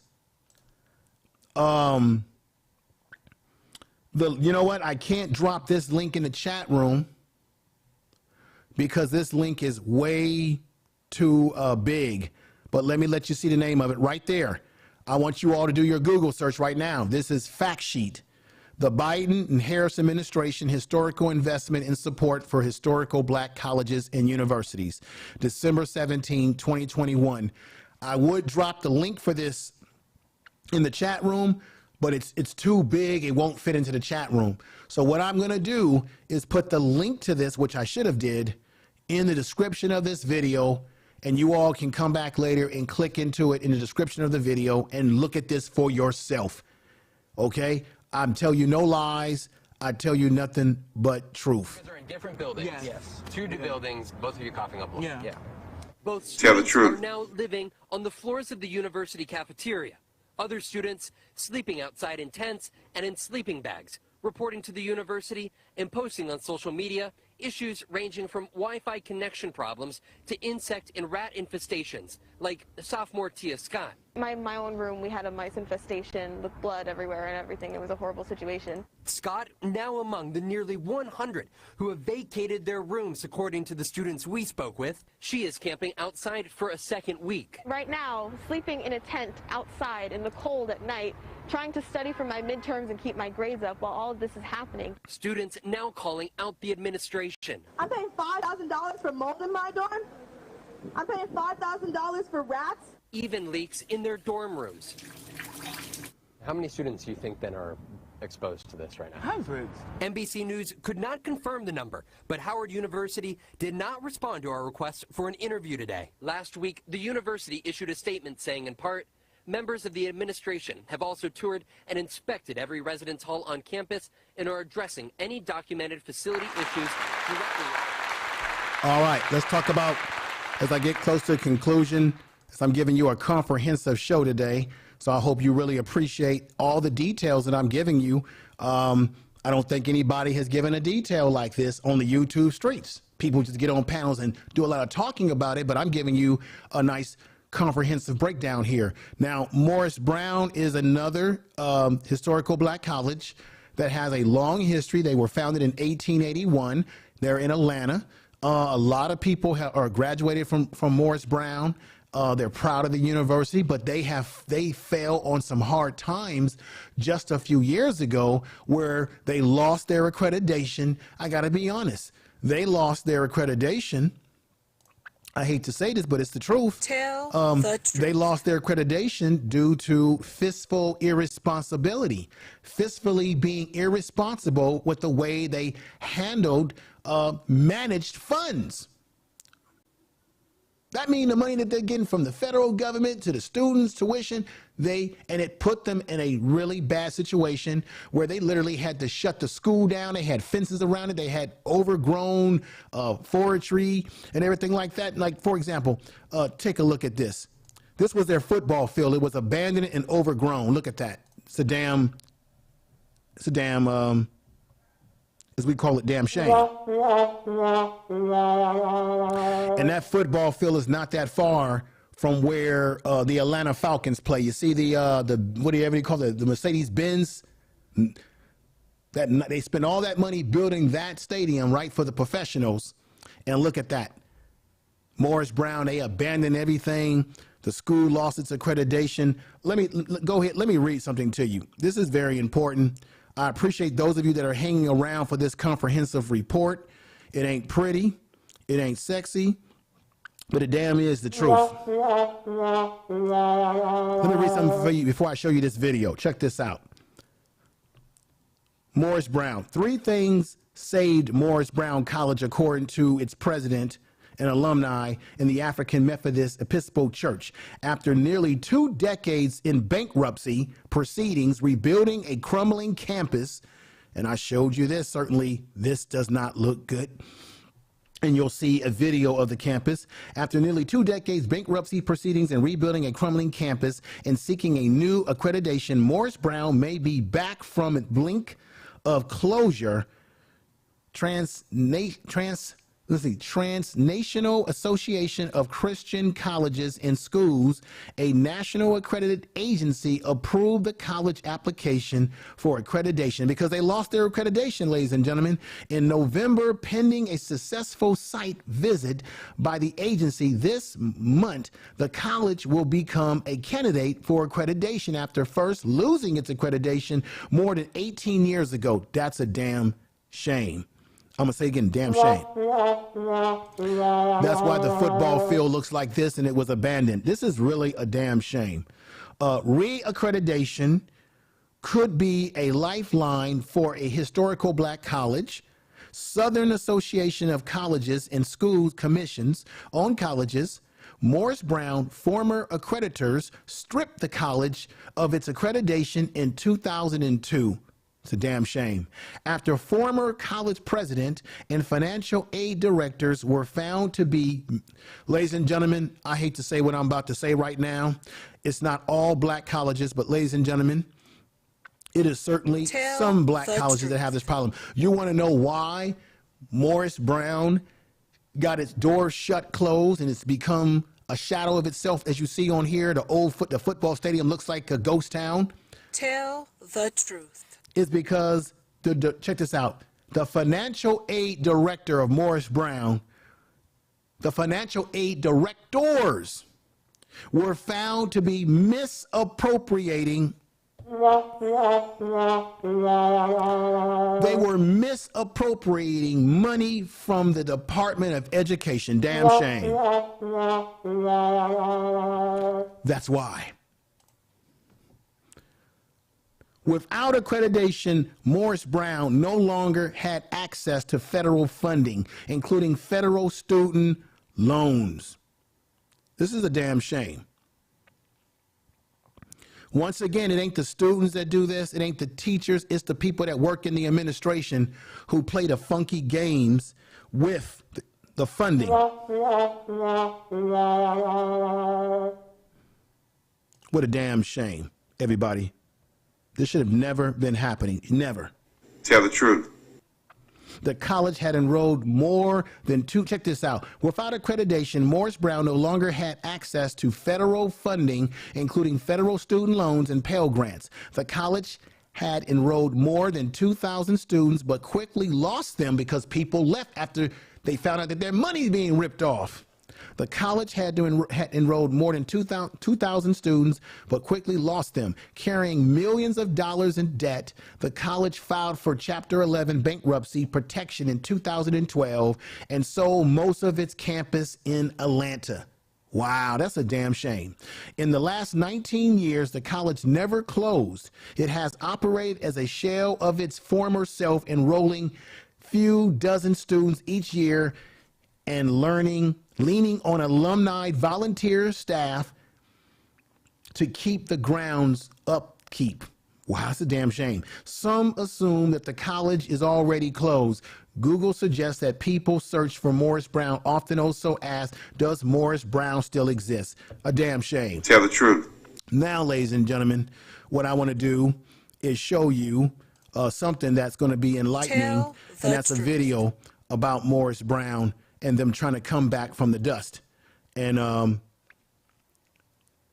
here we go. A major step toward progress. The school is now an official candidate to regain its accreditation. CBS 46's Haley Mason sat down with the school's president and an alumni who's already planning to send his child to the historically black college this fall. Haley?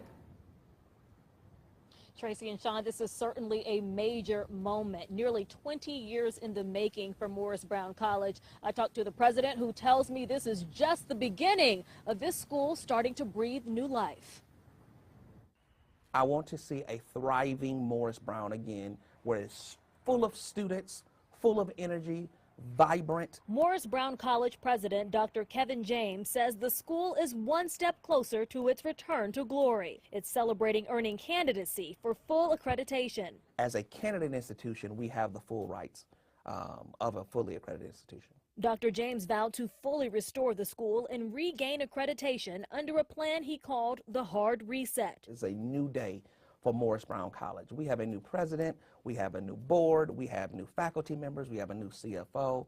Trust in Morris Brown College. We are operating with integrity. We are operating under a very strong academic rigor. Now Morris Brown can begin applying for federal financial aid for its students. We've gone 18, 19, almost 20 years without our accreditation, and most schools would have shut their doors forever with the trials and tribulations that Morris Brown has been through. And so we're just so excited that we were able to stand.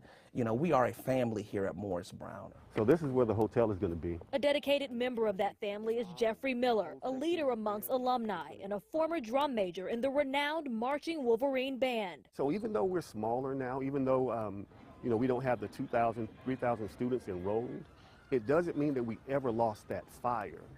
Our backs might have been against the wall, but we never gave up. Miller's daughter will be enrolling at Morris Brown this fall. And I've always been talking to my children and bringing them on the campus about coming to Morris Brown.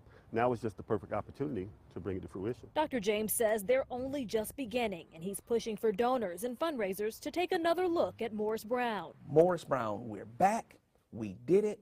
We are good ground to pour in financially regarding major gifts.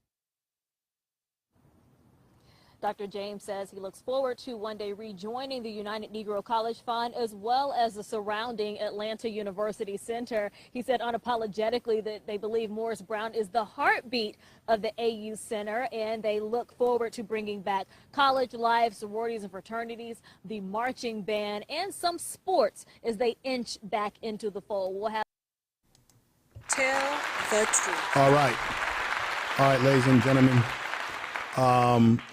Let me just say this. The truth. You're absolutely right, Miss Mills. You say who would let me put this up here. I'll do this. This is the better way for me to do this and put you on the board right here, just like this. Miss Mills says, who would attend a non-accredited school? Your diploma is worthless. Yes. But that happened to them because they had people who worked in their financial department who were misappropriating money from the government, and that's how they lost their accreditation. It's a damn shame. What's going on, Mason? He's saying hail to the Mason family. What's going on? Let me see. My band teacher, Eddie Ellis got many students during that time band scholarships, and they could not honor them. My band teacher is Eddie. Wow. That's kind of a shame, though. Let me see. HBCUs are dope. No, I'm not saying that Daryl Long, you caught my show kind of like near the tail end, because I've gone over it. It's not all HBCUs. It's some of them that have problems, brother. So yeah, they're dope, but there are some financial problems, issues. Obviously, they have not gotten all the funding that they should have gotten over the years, but they have certainly gotten funding, because I just went over a long list of funding that they have received currently. And the question I'm asking tonight is, with the money that they do get, the money that they do get, what are they doing with the money that they're getting when you've got students having dormitory problems, there's infrastructure problems, and all sort of problems that need to be fixed? When we're spending money to send our kids to these schools, and the tuition, as you know, brother, it ain't cheap. So it's something just to think about, something to ponder. I'm not criticizing all HBCUs. Wow, Morris Brown must have not been auditing their books to miss that. Yeah, misappropriation, man. I don't know what I can say. I wish it wasn't so that this happened to one of the HBCU schools, but it does happen. Now, it doesn't mean that PWIs don't have shady things going on. Oh, they certainly do. But the thing about it is, these are black colleges. We have to have higher standards as black people. We can't sit up here and just say, well, the white colleges do this. We're not talking about white colleges. We're talking about black colleges. And if we're going to call ourselves black people, and we're black this, and we're the pyramid builders, we're the builders of civilization, then we should have to have higher standards about how we run our institutions of higher learning. Tell the truth. If we're going to say that we're the first builders of society, we have to have higher standards. We can't be like other people. We can't be low vibrations. We have to be high vibrations. Tell the truth. I'm just saying. But I'm saying. Tell the truth. All righty. Now, let me get to the next video. For those of you that are saying, oh, you're not being fair information, man. You're focusing on the negatives. You're not focusing on anything that has to do with why they're in the state that they're in. Well, you have another thing coming, because here we go, ladies and gentlemen. Here we go. Have not received proper funding from state governments for decades. The federal government established HBCUs in the 1800s because white institutions of higher education would not accept black students. Many have struggled financially because lawmakers have diverted billions of dollars in funding to other purposes. The leaders of some HBCUs are fighting to get the money they say they are owed. Our CBS News Money Watch team tells us more about how the presidents of 4 Maryland HBCUs won that battle and will receive a massive influx of funding over the next decade. Christopher Brooks has been following this story, and he joins me now from Rochester, New York. Christopher, welcome. It's great to have you with us. Can you explain exactly what happened at these 4 universities in Maryland and the impact the federal ruling had on other HBCUs? Well, thanks for having me, Tanya. And so the Maryland case in particular, what you had was 4 HBCUs who filed a federal lawsuit. This is like 15 years ago. And in that lawsuit, they argued a couple things. They argued that they had been underfunded by the state of Maryland for decades. And they also argued that the predominantly white institutions in that state were actually creating academic programs that directly competed with the offerings that these HBCUs had. And so that effectively pulled students away from those HBCUs that would have gone there otherwise. And so that ruling ultimately created a decision where they got, or they will be getting, $577 million over the next few years.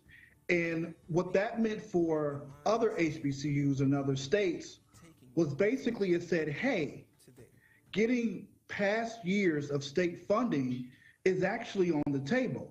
Now, prior to the Maryland thing happening, all these other HBCUs have just been operating and not thinking they would ever get the money that they've been owed from decades past. And the Maryland thing really set a precedent for these other schools to try to go after their missing funding. So do you believe that's what we're going to see? Are there going to be some more, lawsuits from these other schools? I don't know if there'll be directly lawsuits. However, I did speak to an HBCU expert, and he told me that there will be other institutions and other states that'll be pushing for funding that they should have got in the past but didn't. So the question really is, will they have to actually sue to get that money from their state, or will there just be cooperation from state lawmakers in their respective states to just pay that sort of restitution? We don't really know that yet, but I can firmly say there's some states that talked to me off the record and said this is definitely being whispered in other states about getting past funding for their schools that they should have gotten in the first place. All right, well, let's hope it's the latter and they don't have to go to the courts for it. But what is the one-to-one setup for the HBCUs, and why hasn't the federal government stepped in? Great question. So let me explain sort of the funding mechanism that HBCUs have to get funding from not only the state government, but also from the federal government. And just as a reminder, I just showed you that the Biden administration has increased the amount of money that they're giving HBCUs. So there has been some improvement to money that they get. The question is how much are they really getting, and what are they doing with the money that they do get at the end of the day? But let's continue on with this brother, what he's saying. So every year, Congress allots an X amount of dollars to every HBCU, every public HBCU. There's some privates out there that technically don't get direct federal funding, but they do in some way or the other. For the public ones, there's X amount of dollars set aside that Congress and DC will give them. Now, their state, whether that's Tennessee or Maryland or Virginia or Mississippi, their state is supposed to match that exact dollar amount, one for one. In other words, if Congress gave FAMU $1 million, then Florida, the state of Florida, is also supposed to give them $1 million.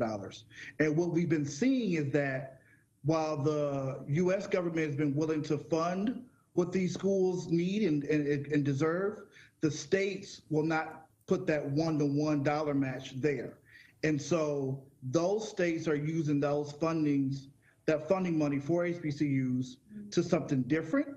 And they can't really, as a federal government, tell these states what to do with that education funding. So they really have their hands tied in terms of getting these HBCUs the extra amount of money from the state level that they should have had. All right. Tell the truth. I'm back. So there it is. He's giving you the raw situation. So yes, historical black colleges have gotten a raw deal. And a lot of it comes out of Jim Crow, racism, and they marginalize and underestimate and undervalue historical black colleges. But I have to be honest, the historical black colleges that have not been operating properly, we expect white society not to respect and value our historical black colleges just from a historical point of view.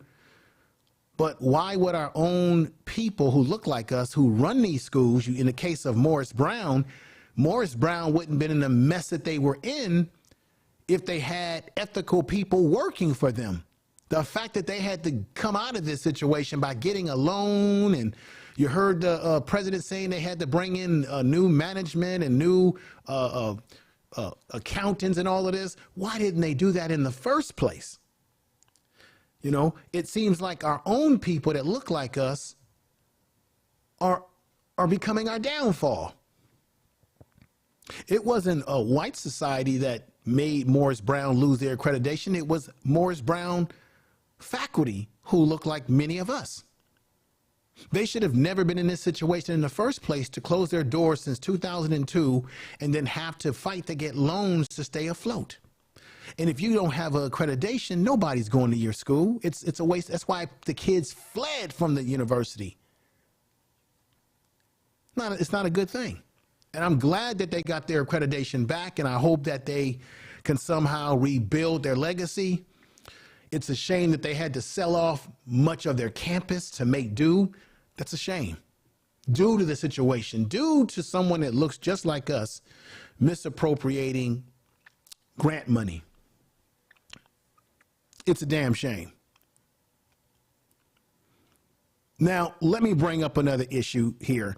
We talked about, and I'm getting ready to get to conclusion, ladies and gentlemen. I know it's been a while now, but we talk about Deion Sanders and him leaving Jackson State, right? And he told us that there were problems at Jackson State that he had to clean up in terms of infrastructure issues around football fields, uniforms, locker room, basically athletic type stuff, right?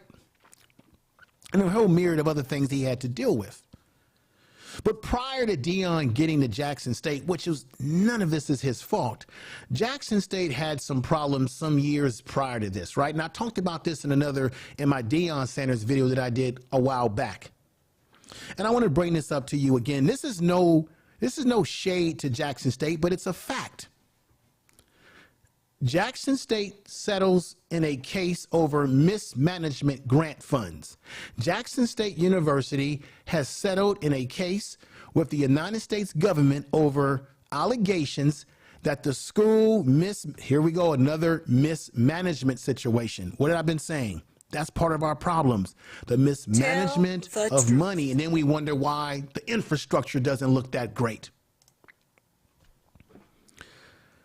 In a case with the United States government over allegations that the school mismanaged National Science Foundation grants, they pay out to the tune of $1.7 million. So check this out. Jackson State has to pay $1.7 million because something happened in their university where money was mismanaged for a science grant in research, where somebody within their administration or within their school fudged the numbers, fudged the data, and then the government got onto it and said, we're charging you.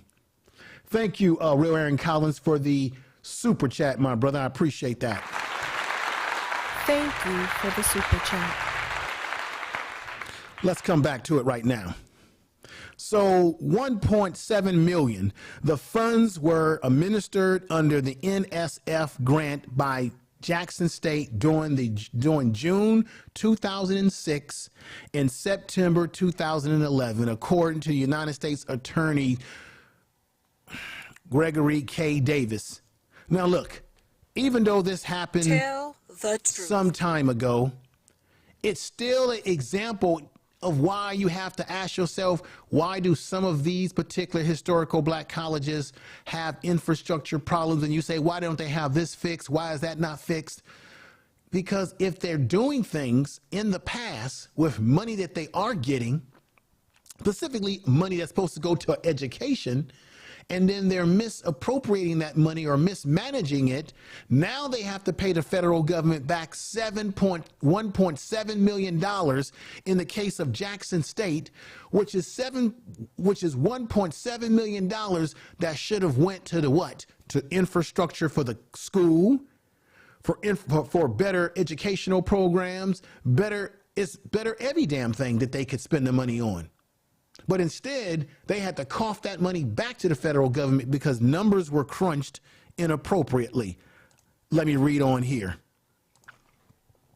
This is at Jackson State.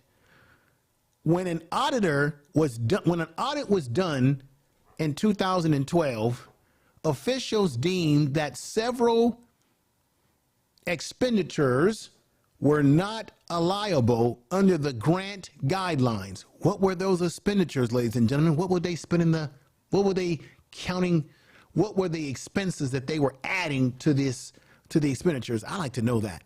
The expenditures were not liable under the grant guidelines, or proper documentation was not provided.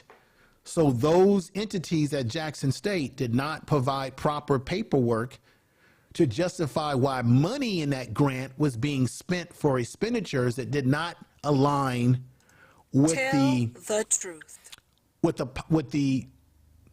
policy or the rules for maintaining the grant. After the audit and the investigation was conducted to which they found that Jackson State University employees fabricated, here we go again, fabricated time and effort reports and gave them to auditors, or did not present adequate documentation at all. This is why they had to cough up this money. If you think that I'm lying about this, this is also in the United States government's auditor's site. Talks about this. If you look this up, Jackson State University had to pay back grant money.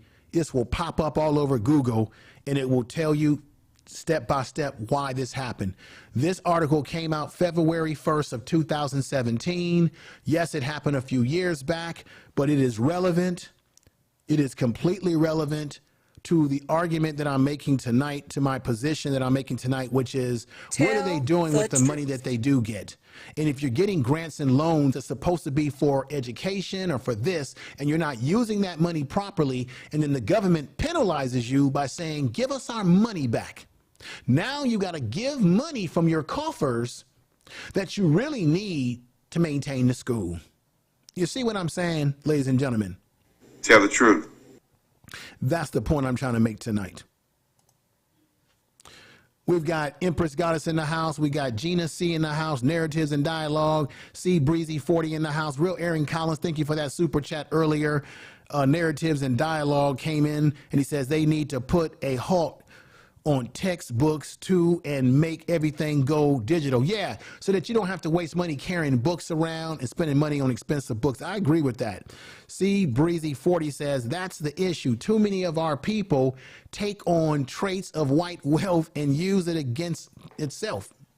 Yeah, too many of our people are. So I'm gonna keep it real with you all. This ain't got nothing to do with white people doing this to the college. The white controlled government in this society has underfunded HBCUs, and they're just now getting their due now with funding that they should have gotten a long time ago, right? But all the incidents that I've just mentioned to you where these schools had problems had nothing to do with some white man. It had to do with black people who look just like us, misappropriating, mismanaging funding that was earmarked for a particular program in the school. And now they got to spend money that they really probably can't afford to spend because they were happy just to have that grant loan in the first place. We got Jill's Chocolate Boutiques in the house. Thank you for being here, sister. We got my man, Black David, in the house.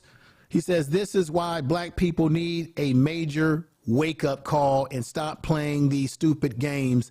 CBN Text Talks, that's Black David. What's going on, man? Check out his channel. Deborah Guns, thank you. You've been putting out some good information. Thank you. And we got Natural in the house here from Chicago. What's going on? Good to have you here.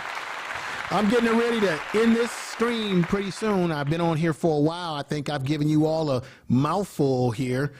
We got M Music Man 1982. Yeah, you know, right.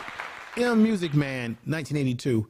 Look, sometimes people who look like you ain't your kinfolk. They look like they could be your kinfolk. Sometimes your worst enemies can be people in your own race that look like you, who you think is up and they're backstabbing you. Now, I'm not saying all black people, but certainly these HBCUs that have had problems, I'm not saying all of them, I'm saying some that have these problems, are usually having these problems because it's people that look just like us who are in there being deceitful, being dishonest, being sneaky and distrusting, and they're putting black students that go to these schools in a bad situation. All those students who had to leave Morris Brown when Morris Brown had its problems, think about what a hardship that was for them financially to leave that school, and then they paid all that tuition only for the school to lose its accreditation. Now they've got their accreditation back today, but it should have never been lost in the first place. You get what I'm saying? Tell the truth. We've got Sister the Just Road Show. What's going on, sister? And I thank you for being here tonight. I thank you. I'm getting ready to call it quits and everything like that. I appreciate everybody who came over, participated. So when you look at Ed Reed in his rant and how he went off, I really don't know if I can blame Ed Reed completely, ladies and gentlemen, when I just give you, here's a man who was trying to help out. Yes, he should have used maybe better decorum than getting on social media and calling them out like that. Maybe he should have done a better job of just going to the administration and voicing his problems. Because that ultimately, in my opinion, is what got him from being unhired, because of the fact that he came out and said things that were not very popular. As we all know, like this again. Want change. Want change around here. You saw the front of the building. Terrible. This the back of the building. They working on the front of the building. This the same people said, we gonna help you build what you want. How I'm gonna believe you, man? How I'm gonna believe them? Didn't I tell you I don't trust nobody? I'm coming over giving them the same passion and they smiling and laughing in my face. This shit ain't funny.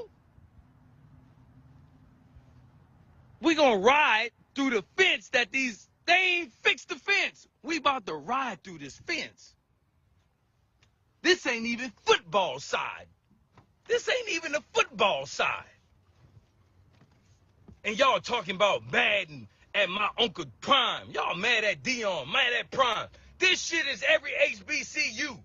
I told them we'll be out here now. We have volleyball, track, and basketball. We all teaming up to pick up trash. Look at that, ladies and gentlemen. They were picking up trash, students as well as his football players. So he didn't lie. For those of you out there that said Ed Reed was lying and didn't show any proof, this is an example of proof. God knows there are probably other things he could have put on video, but they didn't. But this is legitimate. This legitimately did happen, which is why he got outraged the way he did. Now, you could say he should have handled it better, as I said before, but this is a fact of what happened. Bro, we riding through the fence. This is track, bro. This is track. This is what they practice on. It's a straightaway. And this is in a mirror field. And then, of course, ladies and gentlemen, there was the exiting meeting that he had with his players. I'm not my name as they saying. They don't want me here. They do not want me here because I tell the truth. Tell the truth. They have never had this many people here in the recruiting time, and Coach, I've been saying that. We've been here at 3 o'clock in the morning sometime. I even slept here one night to make sure I was comfortable, and I was. My guy.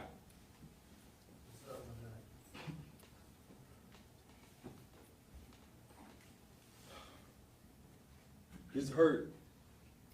It's hurt because I know people don't care about these kids like I do. Tell the truth. They should be the ones leaving, not me. Because I don't want to.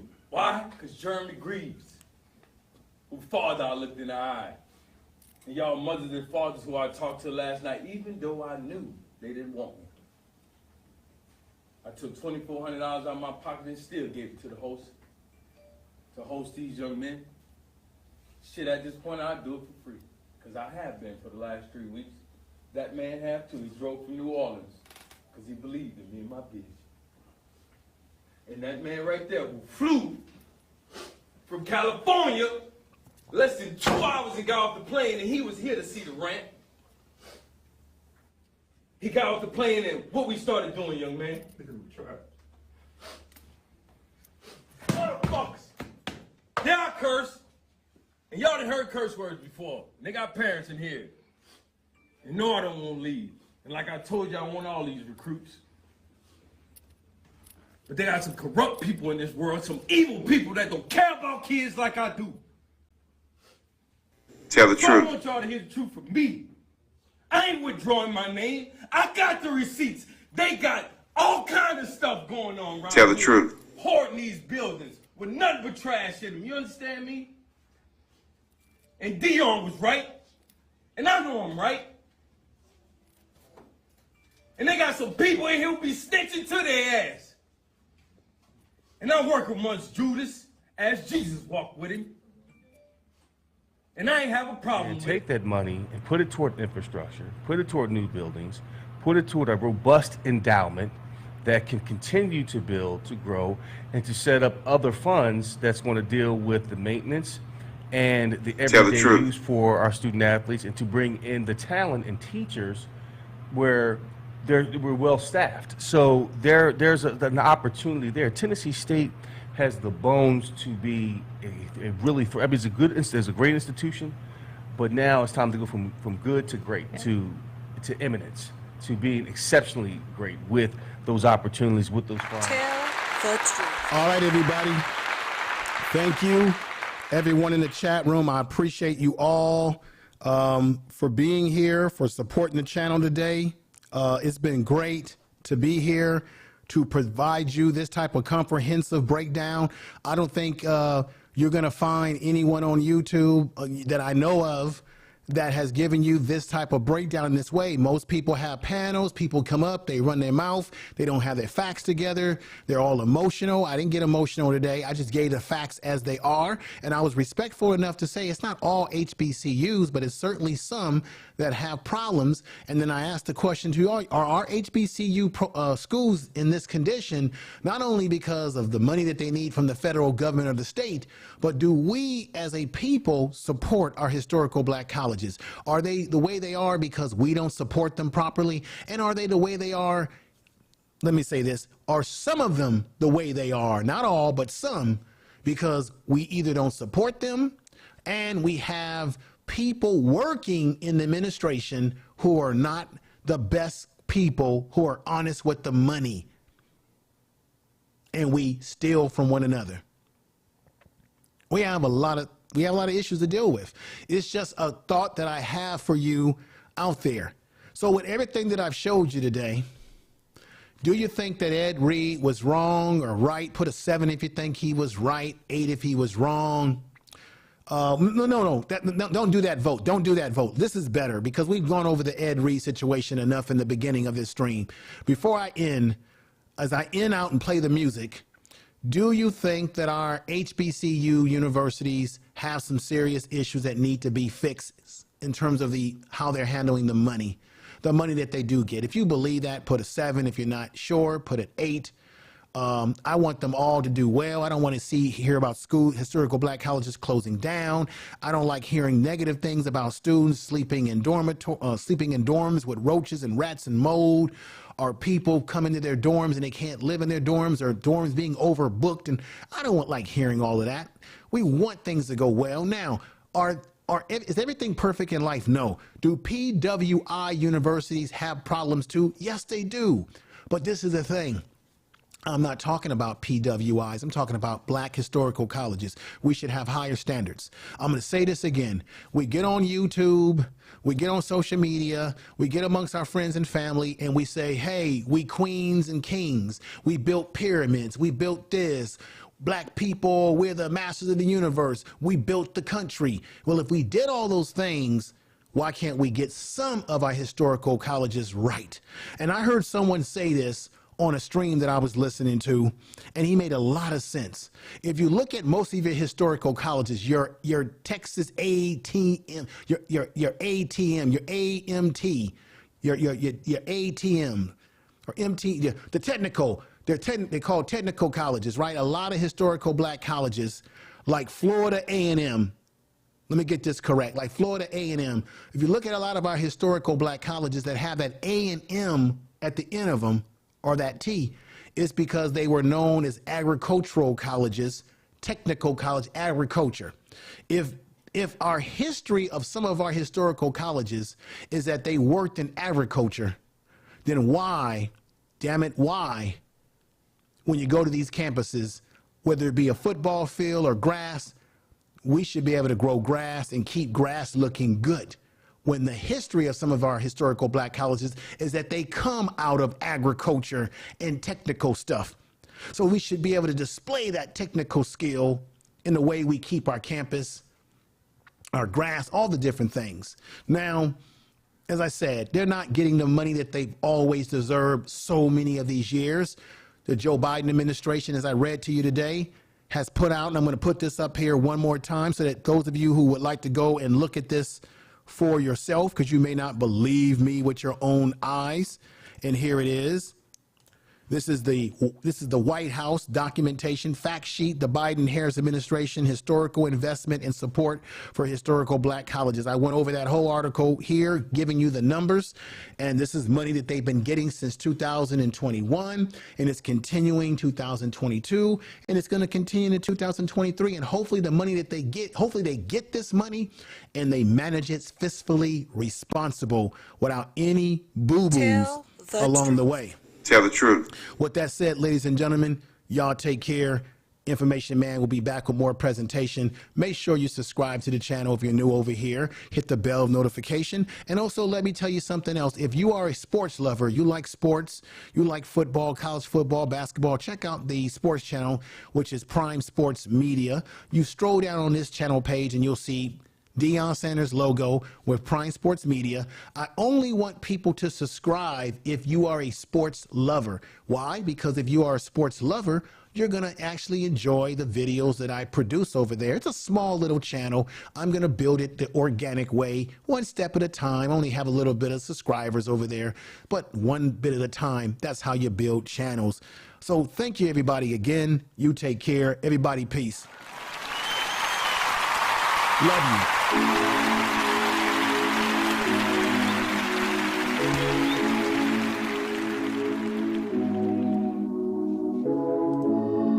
Where you been and where you hiding?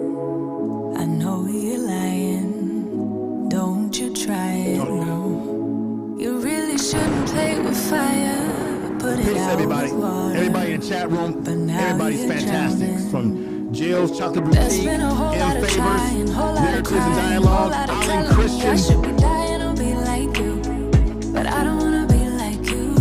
Tell the truth. There's been a whole lot of trying, whole lot of crying, whole lot of telling me I should be dying to be like you, but I don't wanna be like you.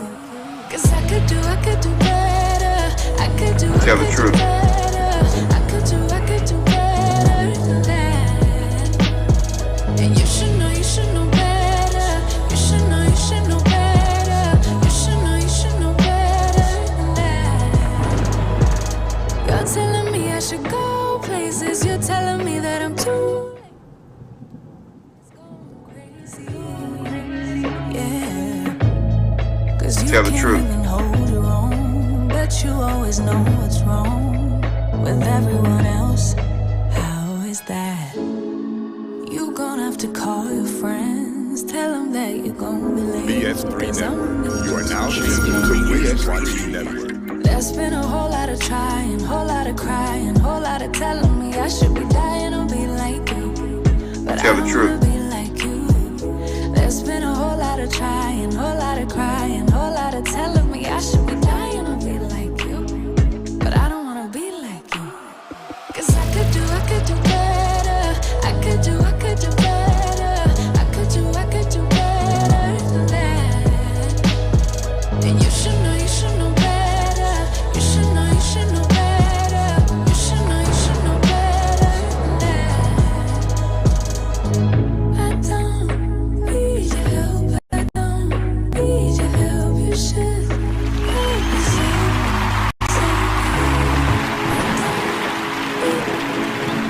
Where you been and where you hiding? I know you're lying. Don't you try it, no. You really shouldn't play with fire. Put it out with water.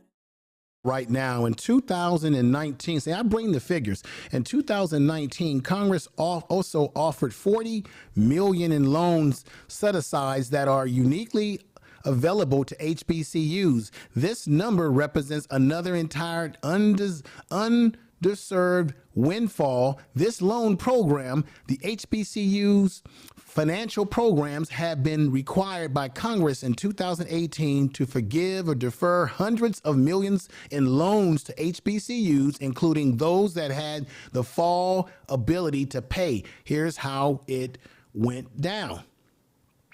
Now, let me read something else to you. In 2018, Government Accountability Office report that revealed that HBCUs continue to face challenges in securing finances to undertake needed projects, right?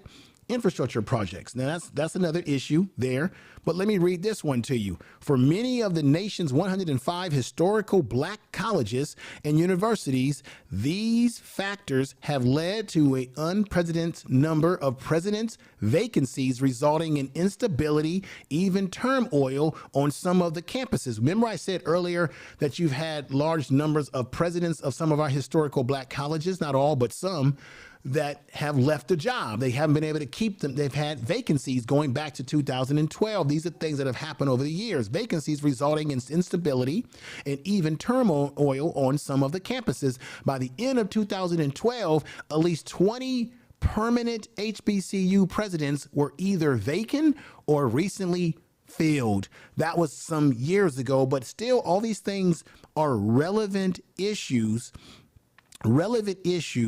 to delve into. Very important. Let me read this one to you before I get back to the ending music. Now, did I read this one? Now, 2019 Congress also offered, I did that one already, so let me move on to that one. And I think that might just be, oh, here we go. This is the one I want to read to you. Here, what we are already spending. This is back in 2019 on HBCUs under Title III. Remember this, Title III. In 2019, Congress gave these 101 institutions $282 million plus $79 million in mandatory money, for which the institutions need to do little but fill out a form, plus $73 million for historical black graduate institutions, including law, medical schools, plus $9 million for master's degree programs, doubling this amount, giving them a $443 million more, or an extra $443 billion over 10 years. That was just in 2019. Ladies and gentlemen.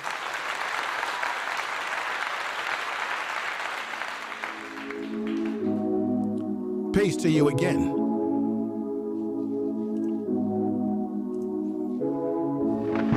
Where you been and where you hiding? Listening to information, man. I know please be sure to subscribe to his channel. Don't you try it, no. You really shouldn't play with fire. Put it out with water. But now you're drowning. There's been a whole lot of trying, whole lot of crying, whole lot of telling me I should be dying or be like you. But I don't wanna be like you. There's been a whole lot of trying, whole lot of crying, whole lot of telling me I should be dying or be like you. But I don't wanna be like you. 'Cause I could do better. I could do better. I could do better than that. And you should know better. You should know better. You should know better than that. You're telling me I should go places. You're telling me that I'm too lazy. You are the one that is going crazy. Yeah. 'Cause you can't even hold your own, but you always know what's wrong. Information is power. How is that? Gonna have to call your friends, tell them that you're gonna be late, 'cause I'ma need you to explain. There's been a whole lot of trying, whole lot of crying, whole lot of telling me I should be dying or be like you. But I don't wanna be like you. There's been a whole lot of trying, whole lot of crying, whole lot of telling me I should be dying or be like you. But I don't wanna be like you. 'Cause I could do better. I could do better. I could do better than that. And you should know better. Tell the truth. You should know better. You should know better than that. Tell the truth. Need your help, I don't need your help.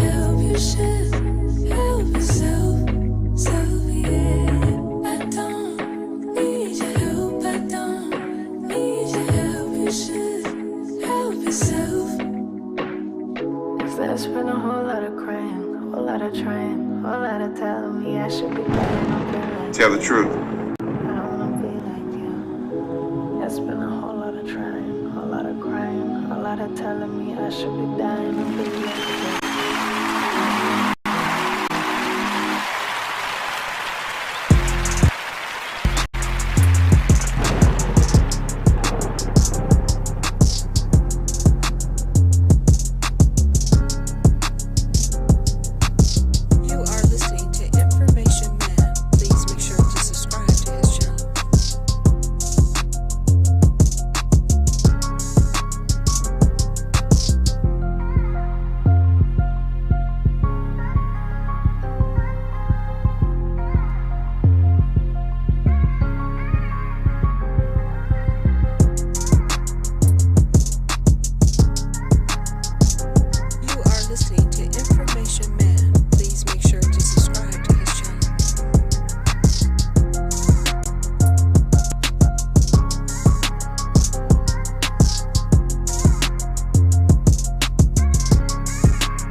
Tell the truth.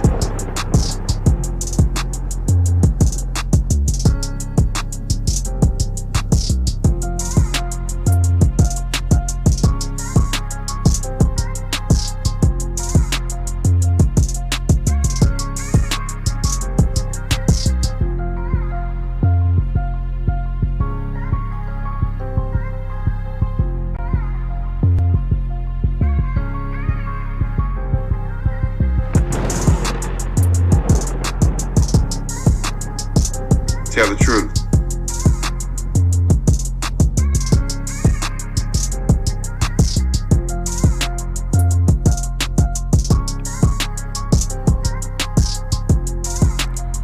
Info Media channel will be back. I will be loading up new content over there very soon, ladies and gentlemen.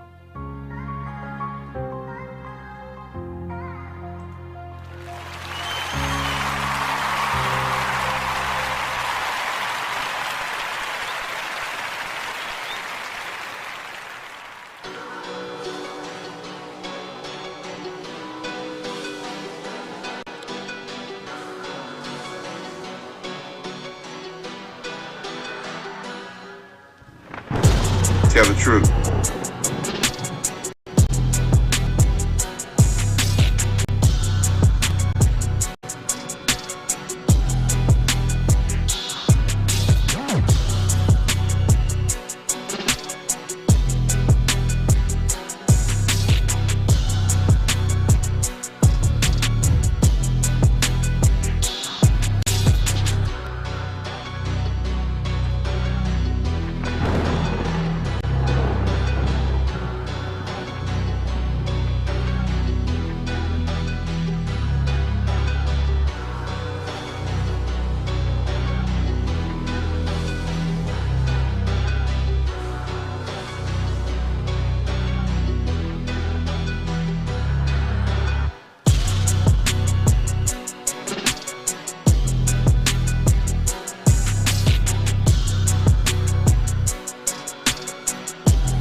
You are listening to Information Man. Please make sure to subscribe to his channel.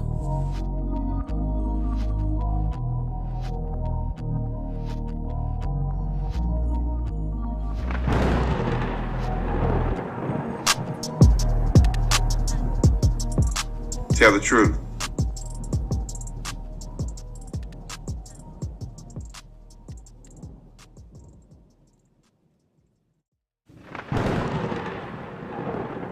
Tell the truth.